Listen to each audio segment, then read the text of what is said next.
Welcome and welcome back to the Threats and Menaces podcast. We're your panel pals. I'm MNStash. And I'm Skull Ryan. Hello. And today we got you a bit of an interesting video here. We're going to be talking about underrated characters within comics. It can be from Marvel, DC, whatever. Whoever we think deserves a bit more of a spotlight. Yeah. And there's a bloody load of them, if I'm honest, because it seems only if you get a movie do you actually get stuff to do nowadays. Yeah, not only that, but they can't really even character build properly within like the MCU or DCU, whatever. The amount of times that they've failed so many stories because they refuse to introduce so many vital characters is insane. Yeah, mate, the butchering of these characters goes deep. I know you specifically want to talk about Moon Knight, didn't you? Yeah, Moon Knight and Warlock are probably my two biggest frustrations within the MCU. Especially Warlock, probably. That one's pretty heartbreaking to a fan like myself. Everyone thinks he's like this fucking man-child baby whining little dog, but in fact he's actually way cooler than that. Yeah. He's Warlock, not actually brain dead. You say Warlock, in my mind it's the one from like New Mutants who's like some weird robot cyborg dude, but it's not him, is it? It's Adam Warlock, you mean, isn't it? The Adam Warlock, yeah. The golden the Jesus or something. Yeah. Not the annoying robot who hangs out with the worst mutant ever created. No, the savior of the universe, pretty much, this one. Yeah. You know, like, the MCU had such a good setup. I mean, even it wasn't as good as the books, but it was still a decent setup leading into Infinity War and Endgame. And then come by Endgame, they bottled it completely. And as a Warlock fan, I'm like, where is he? Where is he? Yeah, the most vital character within Guardians 2. Yeah, and then they shoehorned Guardians 2 because they. God, yeah. Captain Marvel gets shoehorned in. Where's Adam Warlock? Oh, what a mess! Was Captain Marvel even in the original Infinity Saga? I don't even think Monica Rambeau might have. She would have been. It would have been Miss Marvel, wouldn't it? In like the swimsuit that people seem to hate nowadays. But even like Monica Rambeau, and I don't think she'd have had anything to do. No, because well, Adam Warlock gathered such a good team because he had the heroes of Earth, and then he had all the cosmic entities and you know that whole world. Yeah. And he gathered both of them and had Silver Surfer by his side, and you know Mephisto played such a huge role in the whole thing as well. And then come to the MCU, and it's just nothing. It was just. From what I've read, Adam Warlock seems to be like Thanos' main enemy. Yeah, they especially during, I'd say his first proper run, they battled a lot. Yeah. Because it was interesting because when Warlock was introduced, his name was him. They didn't give him like a name yet, so they just referred to him as him. Powerpuff Girls makes the big. Yeah, he was like in Fantastic Four, like 66, 67. That's quite early, that, isn't it? Yeah, like he was a proper Silver Age character. You know, Alicia was there, I'm pretty sure. Like the Thing's blind girlfriend. Yeah. And then like after he killed all the scientists, he pissed off into space. And then he's like, I want a wife. And then he tries to kidnap Lady Sif. So then he fights Thor in like issues 160 something. Yeah. Thor wasn't having it though. Nice. Well, you wouldn't, mate, would you? Thor was pretty pissed. If you're shagging Sif and some little bitch walks up trying to take your lady, you're gonna fight for it. Yeah, like a golden man in underwear with a Mysterio haircut tries to take your woman. You're gonna let that slide? No, mate. And he's like at the end of it, he's like, I made a mistake. He just pisses off into space and goes into another cocoon. And then the High Evolutionary finds him, which leads into Counter-Earth. So Warlock had his first ever series, The Power of Adam Warlock, that lasted like 8 issues because it got cancelled, I'm pretty sure. I know. His first like series was really average. I could not care less. he was on Counter Earth. He had to stop like those hybrid animal man creatures, whatever. And then they just gave up. And then later on, Hulk gets sent to Counter Earth in like the 70s. For some, I forget why. I think the Inhumans were there. Right. And oh no way, my favorite. yeah, so like the hybrid animal, what are they called again? Like the high evolutionaries creation. Let's just call them like animal men or something. Animan or something, weren't they? Like the the Animen are the Daredevil villains that dress up my like mistake. a cat and a monkey and a vulture. They were the original. Speaking of underrated villains, the original Marvel furries. Daredevil slam for abusing the disabled. Beast stole Catman's look. Beast is the imagine like even when he ever has like a love interest, I get so concerned for the person involved. Yeah, like you wouldn't you see them holding hands walking down the street. You think, what the fuck? It's legalized bestiality. Should I be ringing someone about this? Jameson's worried about Spider-Man. I'm more worried about the bestiality going on in the streets. This is getting taught in our school. This woke nonsense.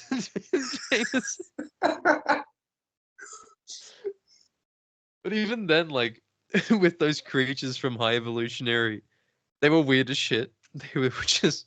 Because I'm pretty sure, like, the main one went to Counter Earth, and he introduced violence, which ruined it. Good going, dick. Yeah, because he created a world without violence, and then this creature's like, nah. Nah.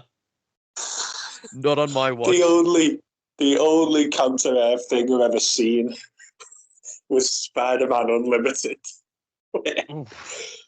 Where it was not at all as portrayed in everything else. That's an obscure issue, that one. Oh, no, sorry, the series you're talking about. The cartoon. The show, yeah, the show. Where that was like a Tiger Man. And... The Green Goblin, wasn't he like Hispanic or something as well? Yeah, and he was like a hero. And Electro was an electric eel. The eel is back, boy. The eel, but Electro stole his gimmick. But didn't the eel come first as well? No, surely not. Electro's like issue like 5 isn't. No, 5 was Doom. No, Electro's pretty like bloody 9. early, isn't he? He's 9, I think. Yeah. It depends how early in Strange Tales the eel was. I can't remember exactly when in Strange Tales. But then, even with Mr. Adam Warlock, he got lucky because, like I said, that series was painfully average. And then, fast forward to the 70s, I'm pretty sure you got, your classic. I'm pretty sure it was Jim Starlin came onto the book. That's the name I recognize from him. Yeah, because I know he did a lot of that sort of Thanos era. Yeah. And then he revitalized the character completely, because it didn't start like a straight continuation. He went to Strange Tales for a bit, and oh yeah, they build him back up for you, get your interest going. Yeah, because that's when he introduced Gamora. He introduced Magus, Pip the Troll.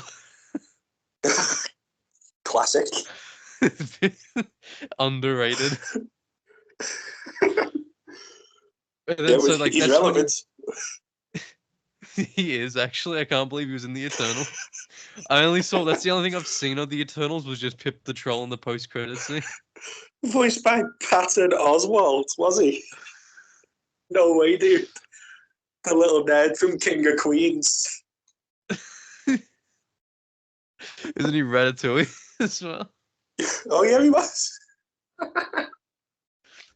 And the shift was insane from Power of Warlock to then Strange Tales Warlock. It went into this completely different tone of a story of him becoming the savior of the whole galaxy, and how his future self Magus is just the bad of all bad people. And Did his Marvel really series. use this twice? Sorry, there's there's Warlock, and then there's, as we said, the robot Warlock in X Factor in New Mutants, and then also the other Warlock was scared of his dad, the Magus. So did Marvel use the same words for two different characters in the same context twice? Wait, so the New Mutants Warlock had a character called Magus as well? Yeah, he was like his dad, who was like coming to kill him because either Warlock kills Magus or Magus, however you say it, or Magus kills and absorbs Warlock. So did they genuinely have like two different Warlock versus Magus stories going at once? I never knew that. And his dad was named Magus. Yeah. Oh no. Did they just Did they not not realize, communicate to the Marvel offices? or did they just think no Again, one's gonna give a shit? Like, who cares? You go to work at Marvel, you get in the lift and you're like, oh yeah, right, Brian, what are you working on this week? Oh well, Warlock versus Magus. You're like, no, that's what I'm working on. It'd be like But that you were writing Fantastic New Four Mutants. me. Say that again. He looks at the thing. Say that again. He's written down on his whiteboard like future story arcs, Warlock v Magus, and then fucking Chris Claremont sees it as he's walking past. He's like, "Oh my god!" It's like how like so many of the characters had prototypes in the early '60s of like Tales of to Astonish and Tales of Suspense. Like there's a Cyclops. There's Aunt May and Uncle Ben appeared in a very early issue. Amazing Fantasy has like a different Aunt May and Uncle Ben. Yeah. Yeah, it was like Tales. It might have. It was one of the Tales series. I'm pretty sure. I can't remember if it was Astonish or Suspense or Strange. Yeah. But they were there. There was even the Daily Bugle was in one of. There was like a news headline, and it had Daily Bugle written on it. So there's like Marvel's just even the classic Golden Age heroes. Wasn't there like a Vision? Even there was another Bullseye before. Before the crazy. This man touches little boys. Get away from this man. This man is dangerous. This man touches. You can't be. I wish Colin Farrell would have done that line in the movie. It did look like him in the panel, didn't it? Yeah, because he had the trench coat. Maybe I'm bored again. Just shouts that randomly on top of the building. Like, what was within Daredevil when he was like, I want a costume, and then never got a costume? I know, yeah. That was my one problem with season 3. I liked the Daredevil costume. And then he's just went back to his man without fear shit. Yeah. And it's a crafty idea. Like, imagine, like... Go on. I was going to say the only cool thing is Charlie Cox looks good in any costume they put him in. So yeah, he's a weapon, isn't he? He makes it work every time. What were you going to say? I was going to say, it's a crafty... I know the book Born Again did it as well. But it's a crafty idea, dressing your villain up as the... Like, imagine if Scorpion just dressed up like Spider-Man and started, like, snapping necks. You wouldn't know what the hell was going on.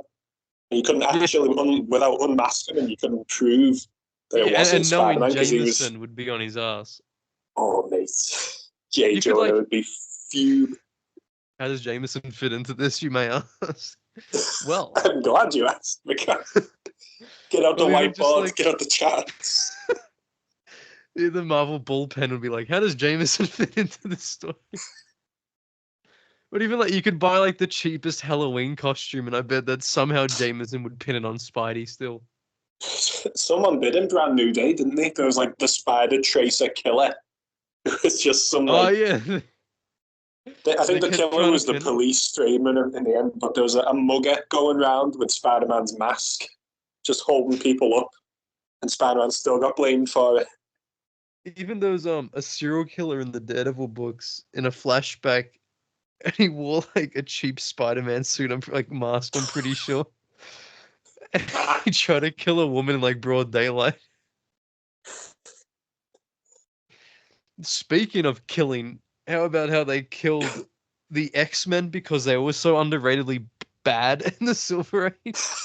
Yeah, they completely just stopped doing X-Men, didn't they? They were that shit. They were With really bad. underrated characters such as Eunice, the The Untouchable, Stranger, the Street, Professor Mimic, X, wanting to Professor. shag Jean, even though she's 15. Yeah, mind you, she can probably read his mind. She could definitely, she's there to learn how to control it, meaning she's definitely getting some accidental, like, wisps of people's thoughts. I just like, are we sure Professor X wasn't bullseye in that one page? How could you tell? I love that action figure of Professor X where they make it so his legs can't actually stand. They made his legs just No floppy. way. Comic The- accurate, mate. The best action figure. I want to put my Professor X figure into like the most dynamic Spider-Man poses I can ever think of. Anything's possible now with the Spider-Verse. Spider X. It's Suppose they haven't done that. Did they have underrated characters? Spider-Verse probably has a few, but Spider-Verse is fucking garbage. So I'd we rather can not almost mess say with it. that's overrated at that point. Yeah, It there's was not. good Yeah, when it was decent at a time, but now it's just pack it up, pack it up. it used to be interesting, but now when every 2 weeks we've got a new Gwen Stacy in the 616, and we've got I feel it's like messy. a lot of it has to come down to kids will see so many different Spider people and think, well, that's the coolest thing ever, and they'll buy the book. Because that's certainly what I thought when I was a kid. Like as a Like if you child, you see a see it. cool one you don't recognize. Well, like you know that Spider-Verse cover where they're all just sort of swinging and they're in like mid-battle. Yeah, the interconnected cover where like it's right to left, all the different It's Spider-Men. like it's like Oh, Endgame in a way where they all run to charge at Thanos, but it's just full of yeah, spider people. Like as a kid, I was like, "Oh, that's so cool! So many different colors and costumes and shit like that." But I didn't even know what was happening in the story. I couldn't even tell. I don't know why they chose Marlin for such like a big milestone thing for Spider-Man. Like of all people, Marlin. He was I feel interesting like once, and then he died twice. could Morlun count as underrated? Because his JMS If we era stick was pretty to good.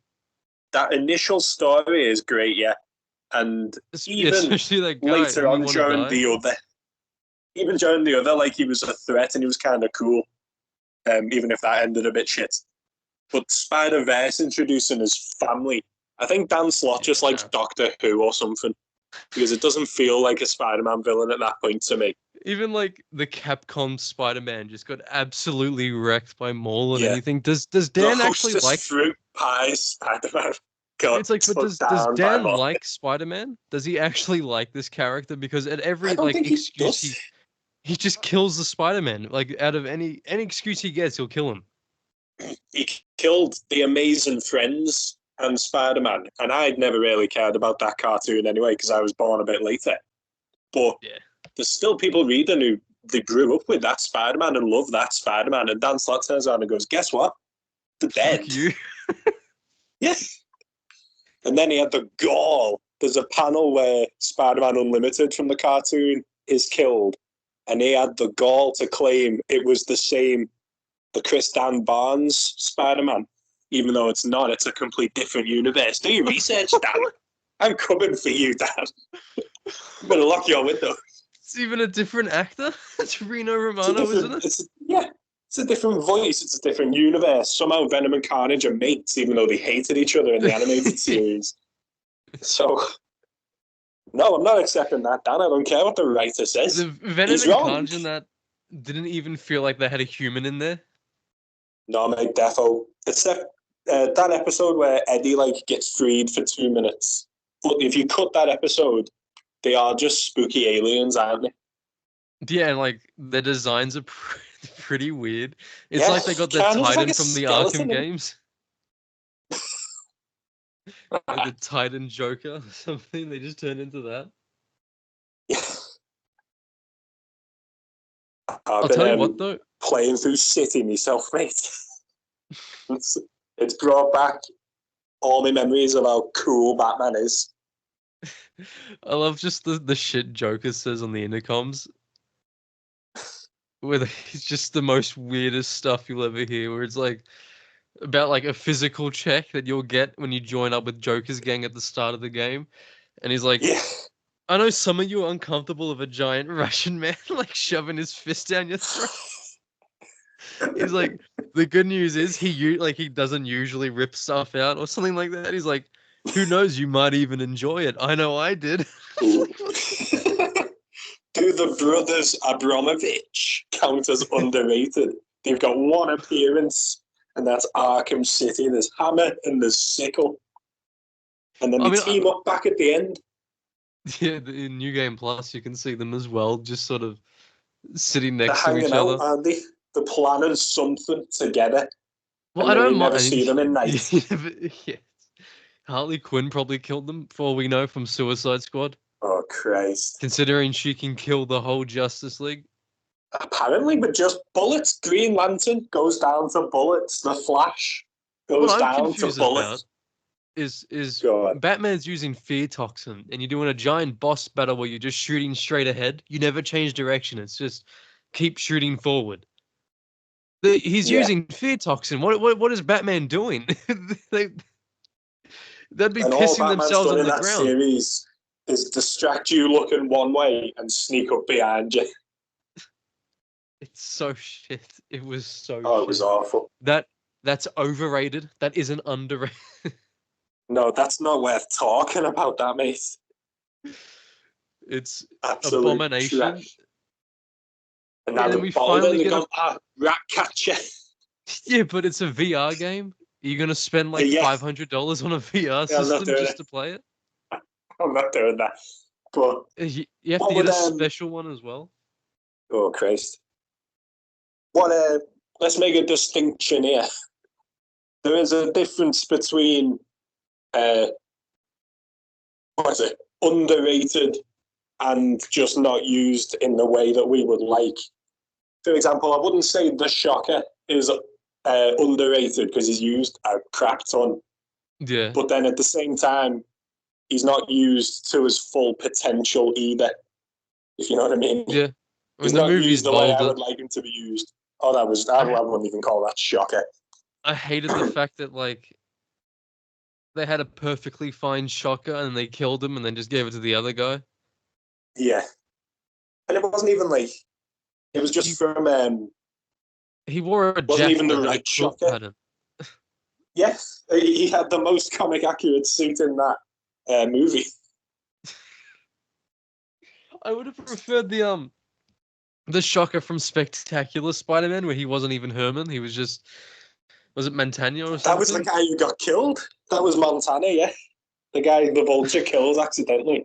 That was meant to be Jackson Bryce, who was Because I Montana. didn't. I mean, like, I didn't mind Shocker and Spectacular. I didn't mind his accent. I mean, he kept calling him a bug.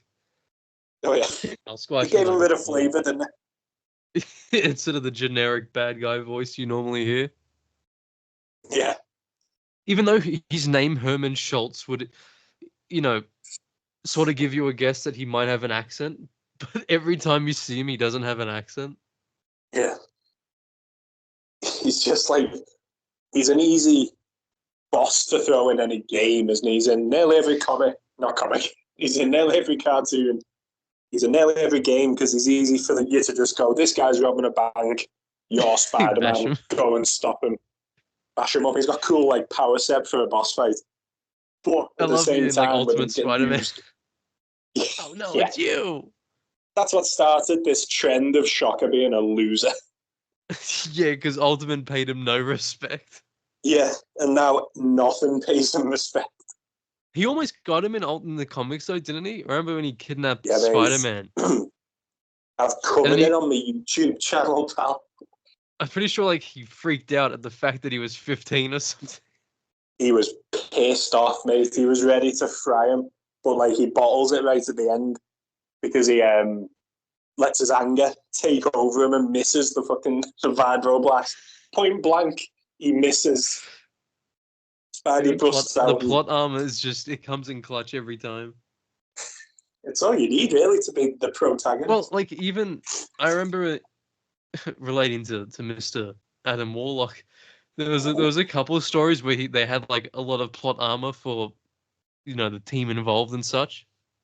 Because like his first, I wouldn't count the Power of Adam Warlock as a must read. You can skip that. It's not really important. The first one with like Jim Starlin and such, when he was all cosmic and you had Magus and Pip the Troll, Gamora, Thanos, that's good shit. But then I read, which is funny because when I wrote down like who I thought was sort of underrated, um, I went with a bit of like a weird choice because I put Guardians of the Galaxy, and I know that doesn't really sound right when you say they're underrated, but I mean it in the sense of before the films, because they were completely different before the movies. And I think that like the proper version of the Guardians is really underrated. Like their 2008 run was, I love that one. That's when you had more of the classic team of that now with like Star-Lord, Groot, Rocket, Gamora, Mantis, Adam Warlock was there. And Magus, like, because he basically killed everyone, I'm pretty sure. So like Adam Warlock, if he turns into Magus, he's super powerful, and he's borderline invincible. And because I'm pretty sure, if I remember correctly, I haven't read it in a while, Warlock like stopped the world from ending, but it used so much of his power that like the Magus unleashed. Oh. So you can't really see his face. Because this costume he was wearing, you can only see like his skin, you can only see from like the neck upwards. And then his hair like turns white, and then his face turns purple. And he turns around and you just see Magus staring right back at them, and he like kills everyone within a second. So like giving him the chance, he's cool as fuck, but the MCU just seems to refuse to acknowledge that and reduce him to this like crybaby who's just borderline brain dead. Even in the same game, vein, the game from the Guardians of the Galaxy game from the other year. They did way better than the movies.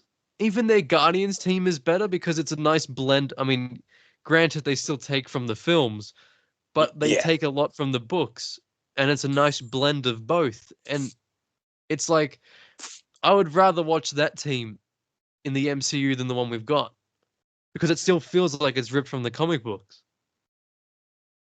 That game, had a difficult task of introducing all these cosmic characters that not many people would know about. I'm pretty sure the only people who would buy that game would have to have some sort of knowledge of the books.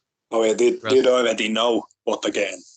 Yeah, like there was Jack Flag, I think, was there. And you can send him off into space if you want by accident. But but like that game introduced Warlock as well, and I was like giddy because I'm like, oh shit, that's so cool. And that even did Magus within the same story. Like this, the amount of time he was in there, you had Warlock, you had his return, you had him help the Guardians save the universe, join the team, and then had Magus. It's like they did everything that the MCU could have done but didn't. It sucks. It's like in the same like way. Drax the Destroyer. Yeah. I've not read a million Marvel cosmic stuff, but I have read Annihilation. And in the build up to that, Drax the Destroyer was like a cool dude. And then in the movies, he's just a moron. He's really powerful as well. Yeah, he was rock solid. He had all this backstory about like his dead daughter and that, but it was like he was an airflown at first or something. But anyway, but even like in Annihilation, he was. Yeah, sorry. Yeah, no, go on. I was just gonna say, like, with the game, I know I keep bringing it up, but they even tackled Drax better than the movies did. His character had more depth in that short time than the movies did. They Yeah, explored his trauma of his family dying way better than yeah. Guardians The 1, movies just 2, 3 shrug it did. off, don't they? Or They like tell you Guardians that's his 1 attempted backstory, and it. then Mantis for a second is like, "Oh yeah, I feel like the first one tried their best. I still think the first Guardians is probably the best one. yeah, And then it just, I don't know, there's something about, like, the second one's fun to watch, but it still feels like they're missing a lot when it comes to the cosmic side of things. yeah." What were you gonna There's say like, about Drax? I was just going to say the amount of characterization and like interest I had in the comic one compared to the movie one where he's just stupid chunky wrestler was staggering. Why is Gamora? Yeah, they just dumbed down this cool character so that 12-year-olds will laugh in the cinema, and that's Yeah, the because, like, I point mean, of his character now. out of all the Draxes you could have used, you had to pick that one. Because there was a time in, like, the 90s where I'm pretty sure he was brain dead. Um, Yeah, there was, like, when Warlock was handed the Infinity Gems, and, like, was it Eternity or something? I can't remember his name. I can't remember which one it was. Was like, hey, basically just distribute these gems wherever you like or wherever you think is safe enough. And he created, like, the Infinity Watch, and Drax was on the team, and I'm pretty sure Drax ate the gem or something like that. It's like, he's so stupid. But, like, Drax then, when he was stupid, he was massive as well. They've gone for, like, the more smarter Drax design mixed with the stupid Drax. oh Christ, worst of both worlds. Like, give him, if you're gonna go for the stupid Drax, at least give him that cool design where he's like this massive guy with the purple costume and shit like that. Yeah, Don't just half-ass it. nah. But so, like, my first character I've nominated is Adam Warlock in the underrated category. Your turn, mate. Who do you think is underrated? I was mostly looking at bad guys, but Yeah. specifically, just because I've been smashing through them recently, specifically, Iron Man bad guys. Yeah. Now, Classic. there's The Melter. in again, yeah, I've got to look into it for a fella actually coming up, but there's the Melter and Firebrand. I might just make them both into one Jack like video because Frost. basically he was bossing them when he come back. Like, especially again with the MCU, just using like idiots in power armor. And then you go and read the comics, and there's some like pretty interesting dudes who provide more than just a physical challenge to Iron Man. Like, like Yeah, I mean, that's even Spy just Master, mate. Spy Master's cool as fuck. Even, like, just having Ironmonger as the main villain, I could not care less. Yeah, I would have rather, like like, Mandarin or something. it makes it less interesting when, and the MCU does this a lot, where the main bad guy just has the hero's powers. Iron Yeah, Man's fought like four evil Iron Men. Captain America's fought just I mean, super soldiers. even Bucky in the film is basically just a younger It's just evil Cap, version yeah. of, yeah, Even Ant Man fought evil Ant Man in Ant Man. Yellow Jacket. Yeah. Well, I So hated like that because going, I associate Yellow Jacket as, like, Hank Pym wearing the it's suit and Hank shit. Pym in it, yeah. And then I didn't really care for a villain, like, Yellow Jacket. I would have rather they just did Ant-Man properly and had Hank Pym be Ant-Man. Yeah. It's so There's so stupid many like taking the two founding members of the Avengers and going, let's just age them up. Why? yeah, it's What's the weird, isn't point? it? Yeah, it's stupid. They Like, were I desperate to want. get away from that the slap. Oh yeah, They were yeah. They definitely don't. just like, shit, we can't use Hank Pym because everyone will say, well, he's a domestic abuser. I always use that in my videos. Yeah, slapped harder than slaps him around Hank like slapped Hank does to Janet. Even I was gonna do it in my one of my other ones, but I thought nah. I changed it to like Deadpool in the game slapping Wolverine instead. I was like, I can't keep making that same joke. I love that one the other day. He said, like, it's that time again. No, it's not Skip Westcott. It's another issue of Spider-Man. That's the most underrated villain, I think, is Skip Westcott. Mate. When he does eventually make his return, that's going to send tremors through the comic community. I saw someone play a wrestling game, and you can like make your own wrestlers and shit, and some people get really good with it. I saw someone make Spider-Man, and someone made Skip Westcott. That's having a wrestling match. What a reference! That's it. Skip Westcott was beating Spidey's ass. You can make like your own character in Lego Marvel. Make Skip Westcott. Can you make Skip Westcott? I've made the Rose. Yeah, it looks sick. Quasar. Rose in your senses. They're underrated. They're very underrated. The Rose certainly is, dude. Yeah, he was, honest to God, in my mind. Best period of Spider-Man's the 80s, obviously, and the Rose and Hobgoblin being like the key nemesis. They're a big deal. Yeah, mate. And plus, if it wasn't for the Rose, you wouldn't have the old trusty Spidey armor anyway. Oh, true, mate. I love that costume, mate. He's no Rose, you don't get no spider armor, and that's as good as it gets, is the Spidey armor. Yeah, mate. I was so upset when Marvel Legends made it. Marvel Legends made a spider armor figure, but they went with the Insomniac version instead. Yeah. So you can tell like the subtle differences within the small details. I'm like, oh, why? That's crap. Even though they brought it back last year in Lost Hunt, but they made it more like cyber. It wasn't just like armor. It was like Iron Man armor. The lenses were glowing and stupid. The whole point is it's meant to like be bulletproof, and it's meant to be as strong as possible. It's meant to be bulletproof once. Because in the issue that he wears it does take the bullet and then it shatters. The lasted one issue Web of Spider-Man was issue 100, I think. Yeah, mate. But it's mad how that one, all they really did was change the colour, and how sick it looks is masterful. I can't believe they got rid of that suit in the second game. Oh, the second game, mate. I want to swing around in the Spidey armor. Why would they take that away from me?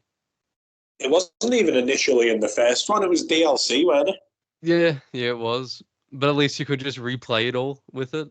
Here, you don't even have a choice. You don't have it. That's crap. But they introduce all stupid, like, change colours for it, like they've done with... There's, like, a blue superior suit and everything in there. The Last Stand suit has like a brighter, red and blue color scheme with a silver back logo. Oh.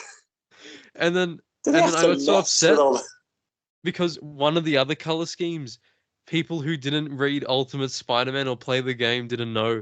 But they're like, I think this is an Iron Fist color scheme. I'm like, no, no, Arachno Man. It's Arachno Man. You fool. You fool! How dare you disrespect?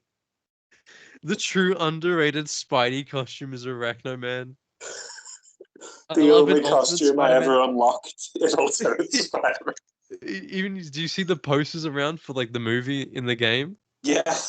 You can find like the massive billboard for Arachno Man. It's an Iron Fist reference. Oh, it's an Electro reference. Diogo. Who is your Iron Man villain? You're gonna... There's a couple of them, but in particular, Blizzard was sick in the issue I read. He mashed up Iron Man. He throws the dude's heart from a distance.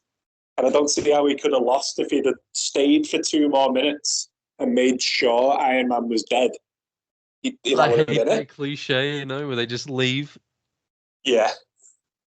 It happened all Well, the time, you'd and like, stop and watch, wouldn't you? yeah, like how many times in the like, especially the '60s, with like, "I've got you now," and then just leaves. Every episode of Adam West's Batman. I'm going to leave you I've got. dangling over this acid pit, Batman and Robin. Bye-bye. Who's gonna control it to send us down the pit? Oh, fuck, who cares? You'll die anyway.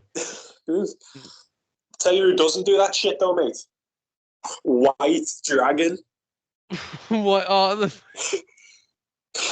White Dragon, dude. didn't they put him in He the dropped him. Insomniac game? But he went to like ESU or something like that, and he was just a random student there. It was that was who White Dragon was targeting in that issue, Philip Chang. Because White Dragon. Oh yeah, that's right. Yeah, Philip Chang was during the Dragon Lords.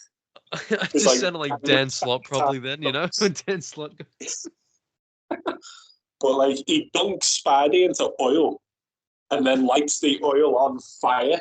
He doesn't like just leave. He watches him do it, and like, he nearly got him. Yeah, to be because fair, he means as business, like, mate. what the hell?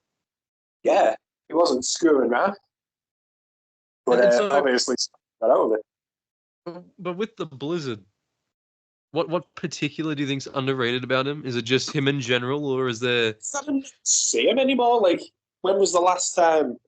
I've not read much modern Iron Man, but no one ever thinks, let's get the Blizzard in there. Yeah, because Iron Man's not even Iron Man anymore at this point. He's just whatever the fuck. Yeah, I don't know. I have no Even, like, clue what. Most of I hate recent that Iron Man panel. seems to be focused on his like dad not actually being his dad. Apparently, he was adopted and they were Hydra agents or something. Well, I hate that one panel where he's like the Doctor Strange super facial hair bros or something like that. I'm like, I shut. was pissed that mate. Like, That what was millennial wrote that one? It's like, awful, it's mate. shocking. It is shocking. Did you have the Inhumans on your list? No, because I've forgot about them. So I suppose they do count. I think the Inhumans are pretty underrated. I think Marvel I has a love lot the to blame with idea it. of it. Yeah, Oh yeah, they're cool as fuck, but I think Marvel they've just ruined it now. Yeah, Yeah, because trying to you replace don't. the X-Men with them recently Yeah, and then just not only soured that, it for everyone. but then when the show Go ahead. sucks ass too, it's like, well, then you're just really Yeah. shooting yourself in the foot. Because And now they had everyone. the guy from Game of Thrones. The I don't remember his name. His name's like Ewan Rowan or something. He was in Does he Misfits. He was the does he play baddie, Maximus or whatever. Maximus, yeah. And he was in Game of Thrones as like a really Black Bolt's brother. conniving, snidey character. And he was bossing It's that. Yeah, Black Bolt's it's hard because, like, as a fan of the Inhumans, I get really annoyed when all I see is just people talking shit, and I feel like it's purely because of what Marvel did to them. Yeah, they set them up to fail when they were being ratty about X-Men rights. Well, they were sick. They were in the trenches of the Fantastic Four comics, mate. They were back in like 45, 46 around they that were time, I'm classic. pretty sure. Yeah, Yeah, like that's the before Adam Inhumans Warlock. walked among us. Yeah, they were. Even just like when Hulk, I mean, it was sad to see them get bashed, but it was cool when Hulk beat the shit out of Black Bolt, though. Ooh, when was that? In World War Hulk. Ah, He wanted to send like a message to the Earth, the and he just Illuminati. like this was like, you know, when they sent him off, and then he just bashed the shit out of Black Bolt on the moon. Oh, But even like you got the Inhumans, which is a pretty, you know, far out there concept in itself with the characters and their powers, and then they even half-assed the costumes in the show. And plus, like, what did they do for Medusa's hair? Was it CGI? yeah, but it looked weird. You know, it just looked weird. Yeah. TV quality CGI. I don't like when Medusa has straight hair. If you know what I mean, like I feel like that 90s If your powers curly. to move your hair, you'd think it would be moving a lot, wouldn't you? Well, like at least have Mary Jane's hair from the 90s. It would make more sense. Yeah. But even like, I'm pretty sure if I'm remembering correctly, like Trident wasn't even Trident. Like, how Trident's like this green fish Like a man? fish dude, and yeah. Yeah, in the show he was just like an Asian bald man. Oh, that's boring, isn't it? I'm pretty sure he was, if I remember correctly. Um, they changed Gorgon. Gorgon's like, oh no, sorry, I'm pretty sure the Asian man was Karnak. Oh yeah. But even then, they didn't give him his long head.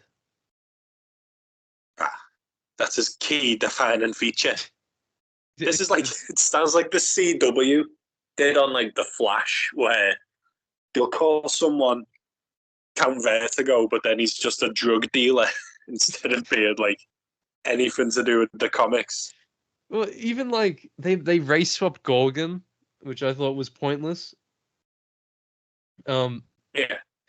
Trident was still like casted as an Asian, which again, like I don't remember him ever really. I don't remember much of him in the show. I don't even know what he looks like. Oh wow! I mean, I just searched it up now. It's fucking shit. It is shit. Gorgon. Oh my god! Wow, how do you mess Let's have a that look. up? Mate, there's an open fucking handbook there just to look at the designs, and you tell me you can't even do that properly? That looks nothing like him, yeah. He looks Wow. like just like a random Blade vampire hunter type of dude. Oof, it's shocking. Yeah, so like I feel like Marvel just the Inhumans were sort of underrated before they went for that big, attempt to push them. But then post that attempt, they've fallen into obscurity, I feel like. And Yeah. it's sad Now, because there's a nowadays lot they of good don't have to stories. use them. It's Well, a like now, super now interesting Miss premise, Marvel. isn't it? Like a secret like kingdom where they've got their own rules, their own hierarchy, and there's someone always snidely trying to take over. It's a very interesting like idea.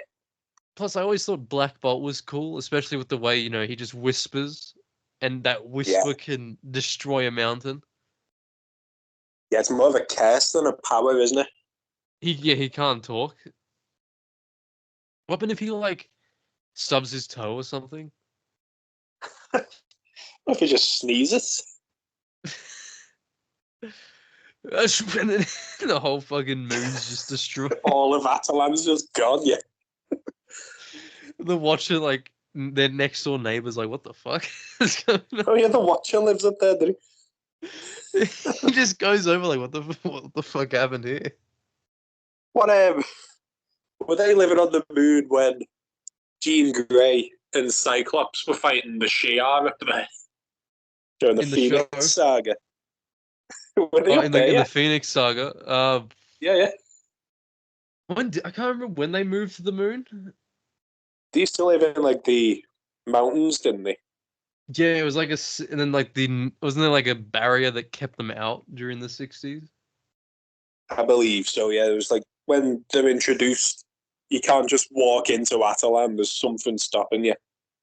And because it might have been like I could sound very wrong, but like a negative zone barrier or something like that. Ooh, that rings a bell. Yeah. And then like Johnny thought he was in love with Crystal, and he was like having a massive freak out. And Reed's like, you realize you genuinely like can't get through that. There's no way to get around it. He's like, I'm in love, Reed, and he's Yeah, every it's 2 issues painted he as was like in some love. tragedy that they're so in love yet they can't be together. Stanley was probably like, Jack, I just made the modern day Romeo and Juliet. It was, there was a lot of It's probably iffy. Jack's idea and Stan just stole it. It's like Plankton and Karen. Jack Kirby's Karen and Plankton's Stanley.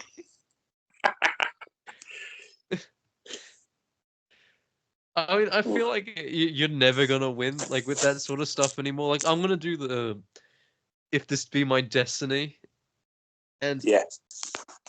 even I'm gonna just like put Coke, the credits to Stan and Ditko, and I feel like there's gonna be one person that would comment like, actually, Steve Ditko actually did all this, and like, Me. Actually, Jameson wrote this one.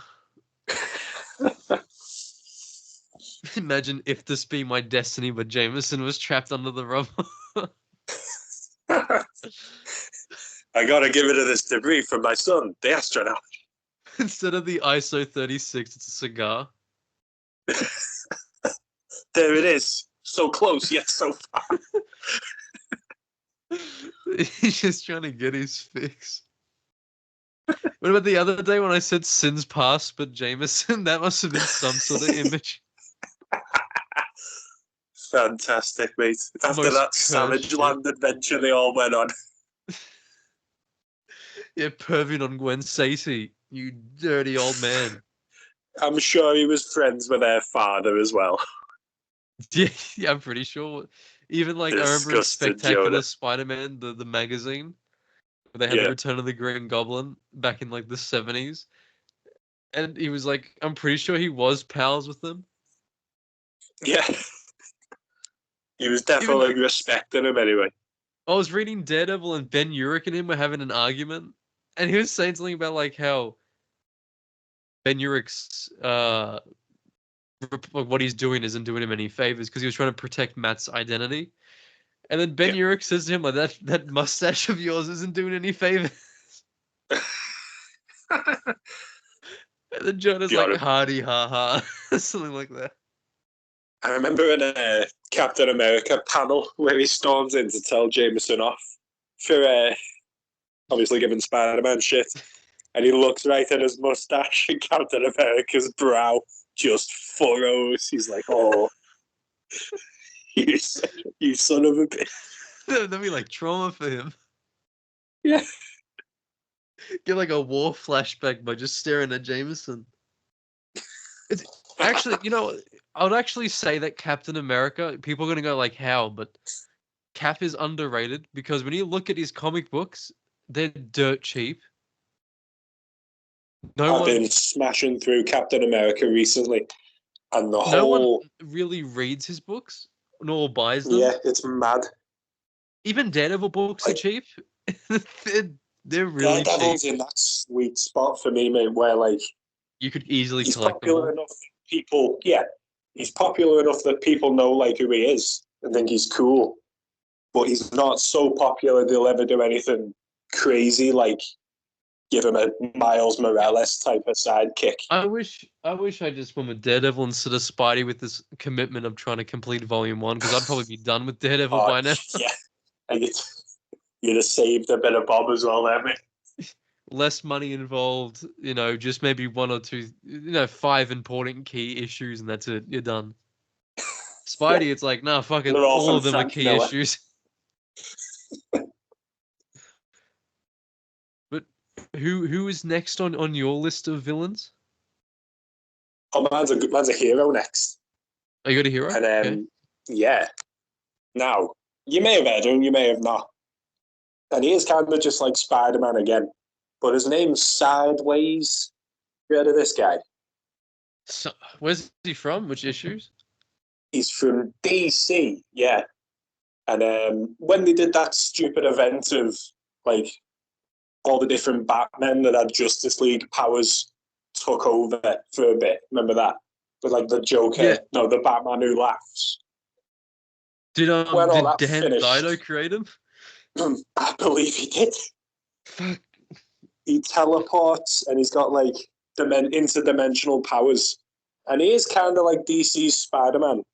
And he only had about like 8 or so issues. His costume was pretty cool. Bloody cool. Yeah, he was boss. He like opens up, there's one book where he's just learning how to use his powers. And he's fighting a speedster. And he tries to teleport the speedster away from the innocent people. But he closes the portal too soon and her arm comes up. Well, like looking at a quick, yeah, I was gonna like he looks like Spidey, the Spot, and even Boomerang merged into one. Like his costume's giving me some sort of Boomerang vibe, and then he's got like basically the Spot's power. Yeah, that is a boomerang on his head there on his forehead. And the belts and the well, I saw a fan of the belt one. Even like the knee pads have like that logo as well. Yeah. There was during a time DC were trying to like make their own Marvel characters. Basically, they had the Terrifics, which were the Fantastic Four. Yeah. They had Sideways for Spider-Man, and they had someone called Damage, who was Hulk. But I was getting proper Ultimate Spider-Man vibes from this one here. And they cancelled it prematurely. So does he even act like how Spidey did in that series? Yeah, he's very like just learning how to use his powers, but wants to do it for good. Even to the point where one of his adopted mum dies instead of Uncle Ben, and it kind of like teaches him that there's shit out there he needs to be doing. Yeah. I see the cover now, where it's saying you're the one that killed my mother. Screaming. Yeah. That's his final issue. It only went up to 13. Yeah, and that was it. I think even that was because Dan Didio was like in charge at the time, and he liked it. Thank God he left though. Yeah, like he might have had that cool creation, but he hated Nightwing. But yeah, overall, he hated Nightwing. Any chance he got, he'd shit on the character. Oh no, really? Even in my latest video, I said, "What's with people named Dan just ruining popular characters?" Dan Slott, you murdered bastard, Spidey. Dan grabbed his stranglehold on Spider-Man for like 11 years, and now he's come back to do it again. Insomniac game. Out of all the writers you could have got that worked on the book, you picked Dan. I know, mate. What is that about? Like that borderline self-insert for like Doc Ock in that game, where he just looks almost like Dan Slott. But ain't no midget this time, though, was there? Doc Ock. There's always a third game. Oh. When he gets out of prison, probably. You know who I think is pretty underrated? Go on. The white Nick Fury. I feel like the white Nick Fury is lost now within today's world. Yeah, we can't go back to him now, can we? Because they'll get accused. Because they're especially pussies, in mate. Ultimate Alliance, mate. He was boss. Yeah, and the funny thing was that was basically the Ultimate Universe with all the designs, and then they're like, "White Nick Fury, here you go." Yeah, Thor's in his like his weird techie vest. Yeah, Wolverine was wearing the singlet. Yeah. Spidey had his like almost Raimi-esque suit. It was like the comic and Raimi suit merged together. But even when I was reading Strange Tales, I was somewhat bored. Because it was the Human Torch stories and Doctor Strange. The Doctor Strange was fine, but the Human Torch was dragging on a bit. Because I was like, mate, we've already got the Fantastic Four. Do we really need this? And then they finally Torch fighting the Beetle. and the eel and the was it plant it was the plant pot one? Which one was that one? The ones whose plants would go out of control. Too many to count.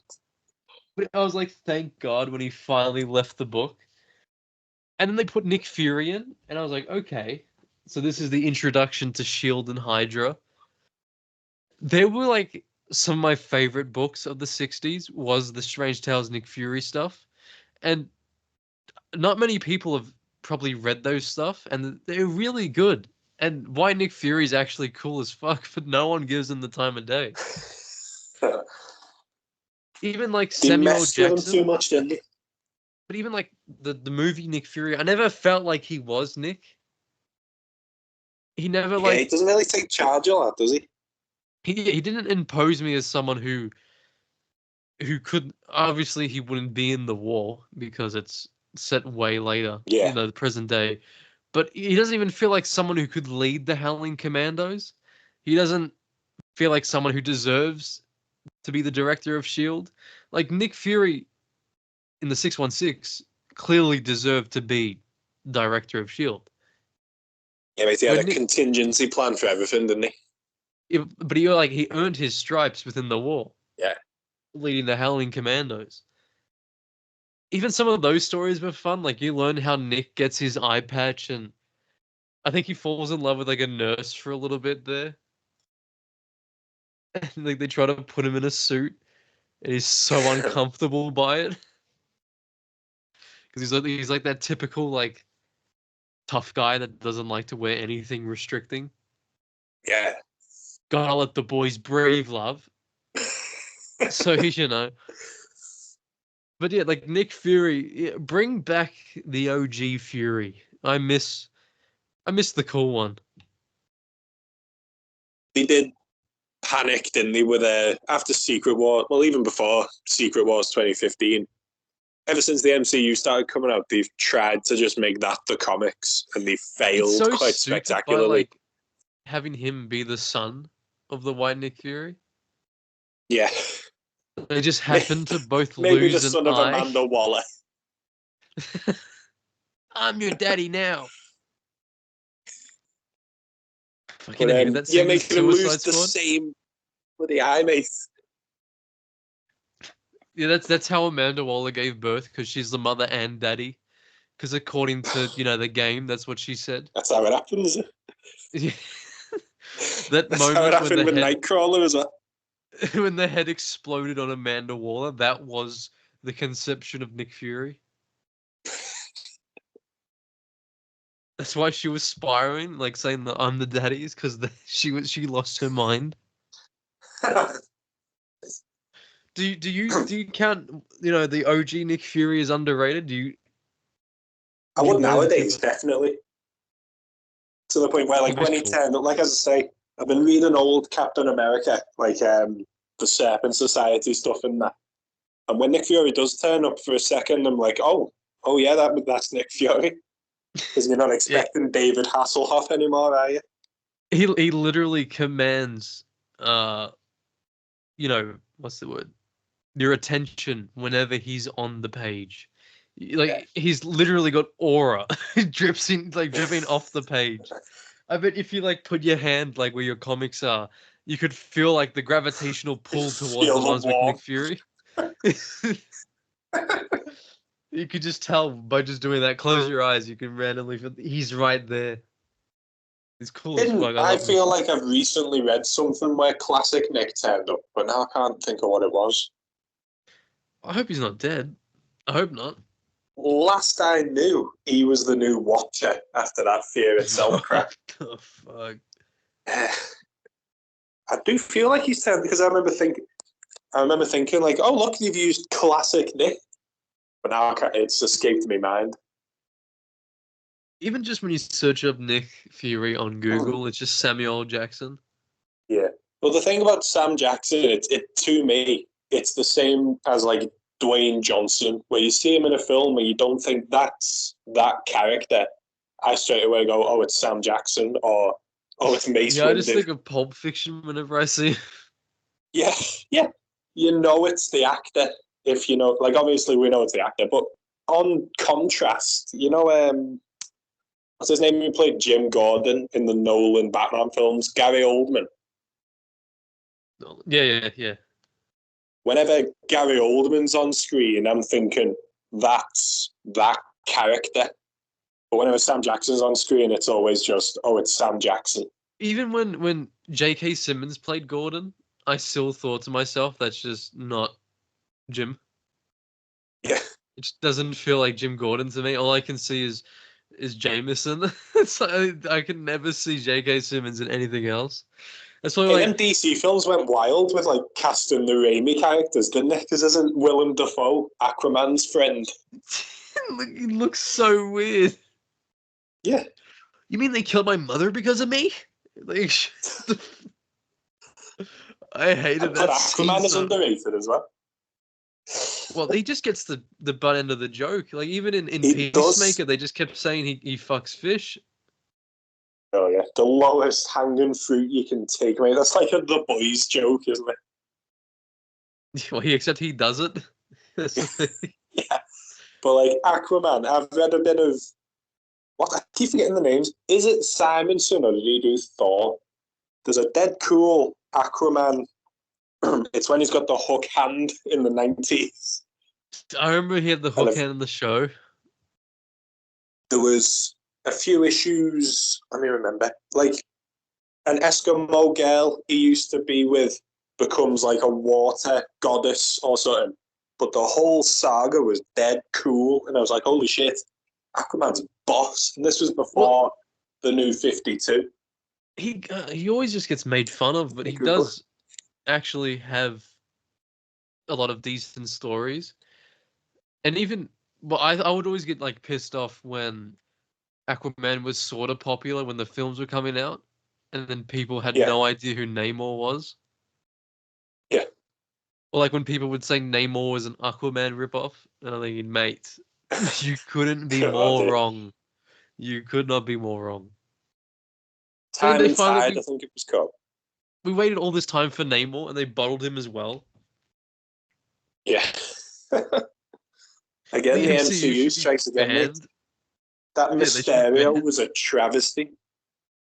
Yeah, even like I hated the fact his suit wasn't real. Yeah, just this Like how it mocap was all suit. like, yeah, like literally if one of the drones was malfunctioning, like you know how they lost the drone because Peter took it, or like Yeah, Zendaya and Peter took it, because a drone was missing, his suit would glitch out, which I think was stupid. I think I said this on one of the other ones we were speaking, but Mysterio's whole personality is being this flamboyant, just over the top drama queen who He loves the loves what he spotlight. does. Yeah, so that scene where he's like, okay, we got the glasses, get this stupid thing off me, that is not Mysterio to me. Mysterio would love how he's dressed. It wouldn't be motion capture because he would put in the effort and make an actual slick bodysuit. Yeah, even just like the way that they handled the fight scenes, I'd say. There was only one cool scene within Far From Home, and they basically just ripped that off the Spectacular Spider-Man cartoon where he closes his eyes. So there Yeah, wasn't much originality within it. exactly. You could have There's had I so wouldn't much call more. Mysterio underrated, but this is just an example of the MCU being shit at what it does. Well, this is a perfect segue into one of my other favorite characters, Moon Knight. This is Ah, is he was so cool in his first series with like stained glass Scarlet and like the Midnight fighting Man. werewolf by night. Oh, you working for the Secret Empire, but he's a double agent, mate.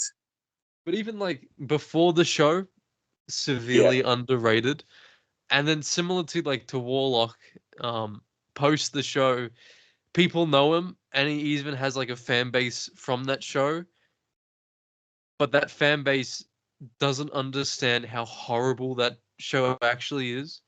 Especially like when I was watching it with my dad. I'm like, this is shit. I couldn't even like stand watching it when I got into episode 3. I think episode 3, I couldn't be bothered anymore. Episode 1, I was like, okay, they changed um Stephen into this poor British guy for some reason, even though yeah, Stephen's a rich American, but it's fine. And then they they set up episode 1 to be this cool, like, oh shit, like it's actually a Moon Knight show. He just defeated this cool Egyptian monster thing. And then next episode, nope, you don't get anything. You see him maybe for 5 seconds in the suit. Before the yeah. finale, I'm pretty sure you only had 5 minutes of screen time within the costume. And wasn't the finale him fighting like a big crocodile? Not very Yeah, Moon Knight. I wanted like, Khonshu was fighting the other god, and then yeah, the best part was they used the Moon Knight show just to set up that other woman. yeah. So They it made wasn't up even a their own hero. She's not even from the comics. There, she was they just they've made up their own hero and used Moon Knight to advertise it. they fused Marlene, his actual girlfriend, Yeah, and they fused her with like the actual Scarab character that was like in an Avengers comic, I think. yeah, like one Um, comic. Yeah, so they fused them together and thought, okay, here you go. Because even throughout the entire show, you barely see Moon Knight. He's Steven for the entire time. And he constantly gets saved by I even forgot her name. I don't even give a shit anymore. It's not Not a my Moon lead. Knight show. That was something else. It started with an L, I Yeah. think. That whole show was a fucking L. But like That was a good they one. they skipped. They had the big climax, yeah, like him versus Arthur Harrow, who, by the way, nothing like the comic books. Arthur Harrow appeared in like one issue in the Fist of Khonshu or some shit like that, and he was like this deranged scientist who had like half his face was paralyzed or something, and he basically, as soon as Is this Moon like Knight how was gonna, Sabretooth is an Iron Fist villain? yeah, like Moon Knight was gonna kick his ass, No and then way. he runs away. And he just gets he disappears, and you never see him again. I don't think he's actually ever returned. He Ooh. appeared for like one issue, and that's it. But then Well, the MCU's done that before with Aldrich Killian, who's barely in the Extremis comic, and then he's the main villain of Iron Man 3. he's basically filling in for MODOK with AIM. Yeah, It's shocking, mate. It's so the bad. mobile game made him MODOK as well. No way. Yeah, right. There was like Temple Run, but it was Iron Man 3, and you find out at the end that Killian's been revived as MODOK. What was I'm trying to remember what name they used. They used a different name for the Avengers game. I couldn't remember if they used the same one for Iron Man 3. But even like in the Moon Knight show, you know, when they had the big climax and they were about to fight it out together, like Arthur versus Moon Knight. Yeah. And then Moon Knight blinks a couple times and then switches alters, and then all of a sudden everyone's dead. Except Arthur. I think Arthur he survives in the end, but he's like almost dead. So they just skipped the main fight. They skipped it altogether and said, "Nah, fuck it," and then just moved on. Oh, And the worst part was they were hyping up Jake Lockley throughout the entire show. It's like, oh, who's this mysterious third alter? I'm like, just read a fucking yeah. comic book, mate. You'll know in 2 seconds. And then 2 seconds was all he got in the end. Yeah. So I think Moon Knight, the show did so much damage to the character to the point where he's almost more underrated now because people have no clue what he's actually about. Yeah, people know of Moon Knight, but they don't know Moon Knight. The thing was, even with Khonshu, you never knew if he was like a real thing or not, or just in Mark's head. And then the show's like, nah, giant Khonshu monster battle. Yeah, and like his lady friend knows him and like talks about him, so it's clear that he is real. Like, because in some issues, like when Moon Knight really loses his shit, around the time he cuts off Bushman's face, there's Yeah, moments where like people just think he's crazy because he's talking to a god that no one can see. And then there's even the whole concept of him defeating Khonshu within his mind.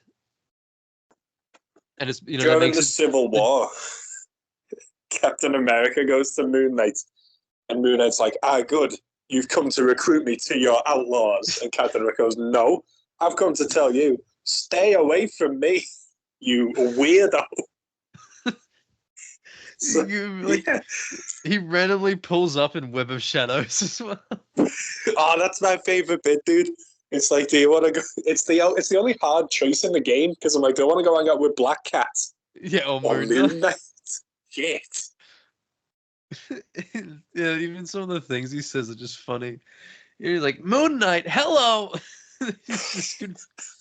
In that nasally Marty McFly voice. What about that choice where you're like, do you take the Vulture or Moon Knight to take you to Rikers Island? Oh no, yeah, and it doesn't make any difference in the game.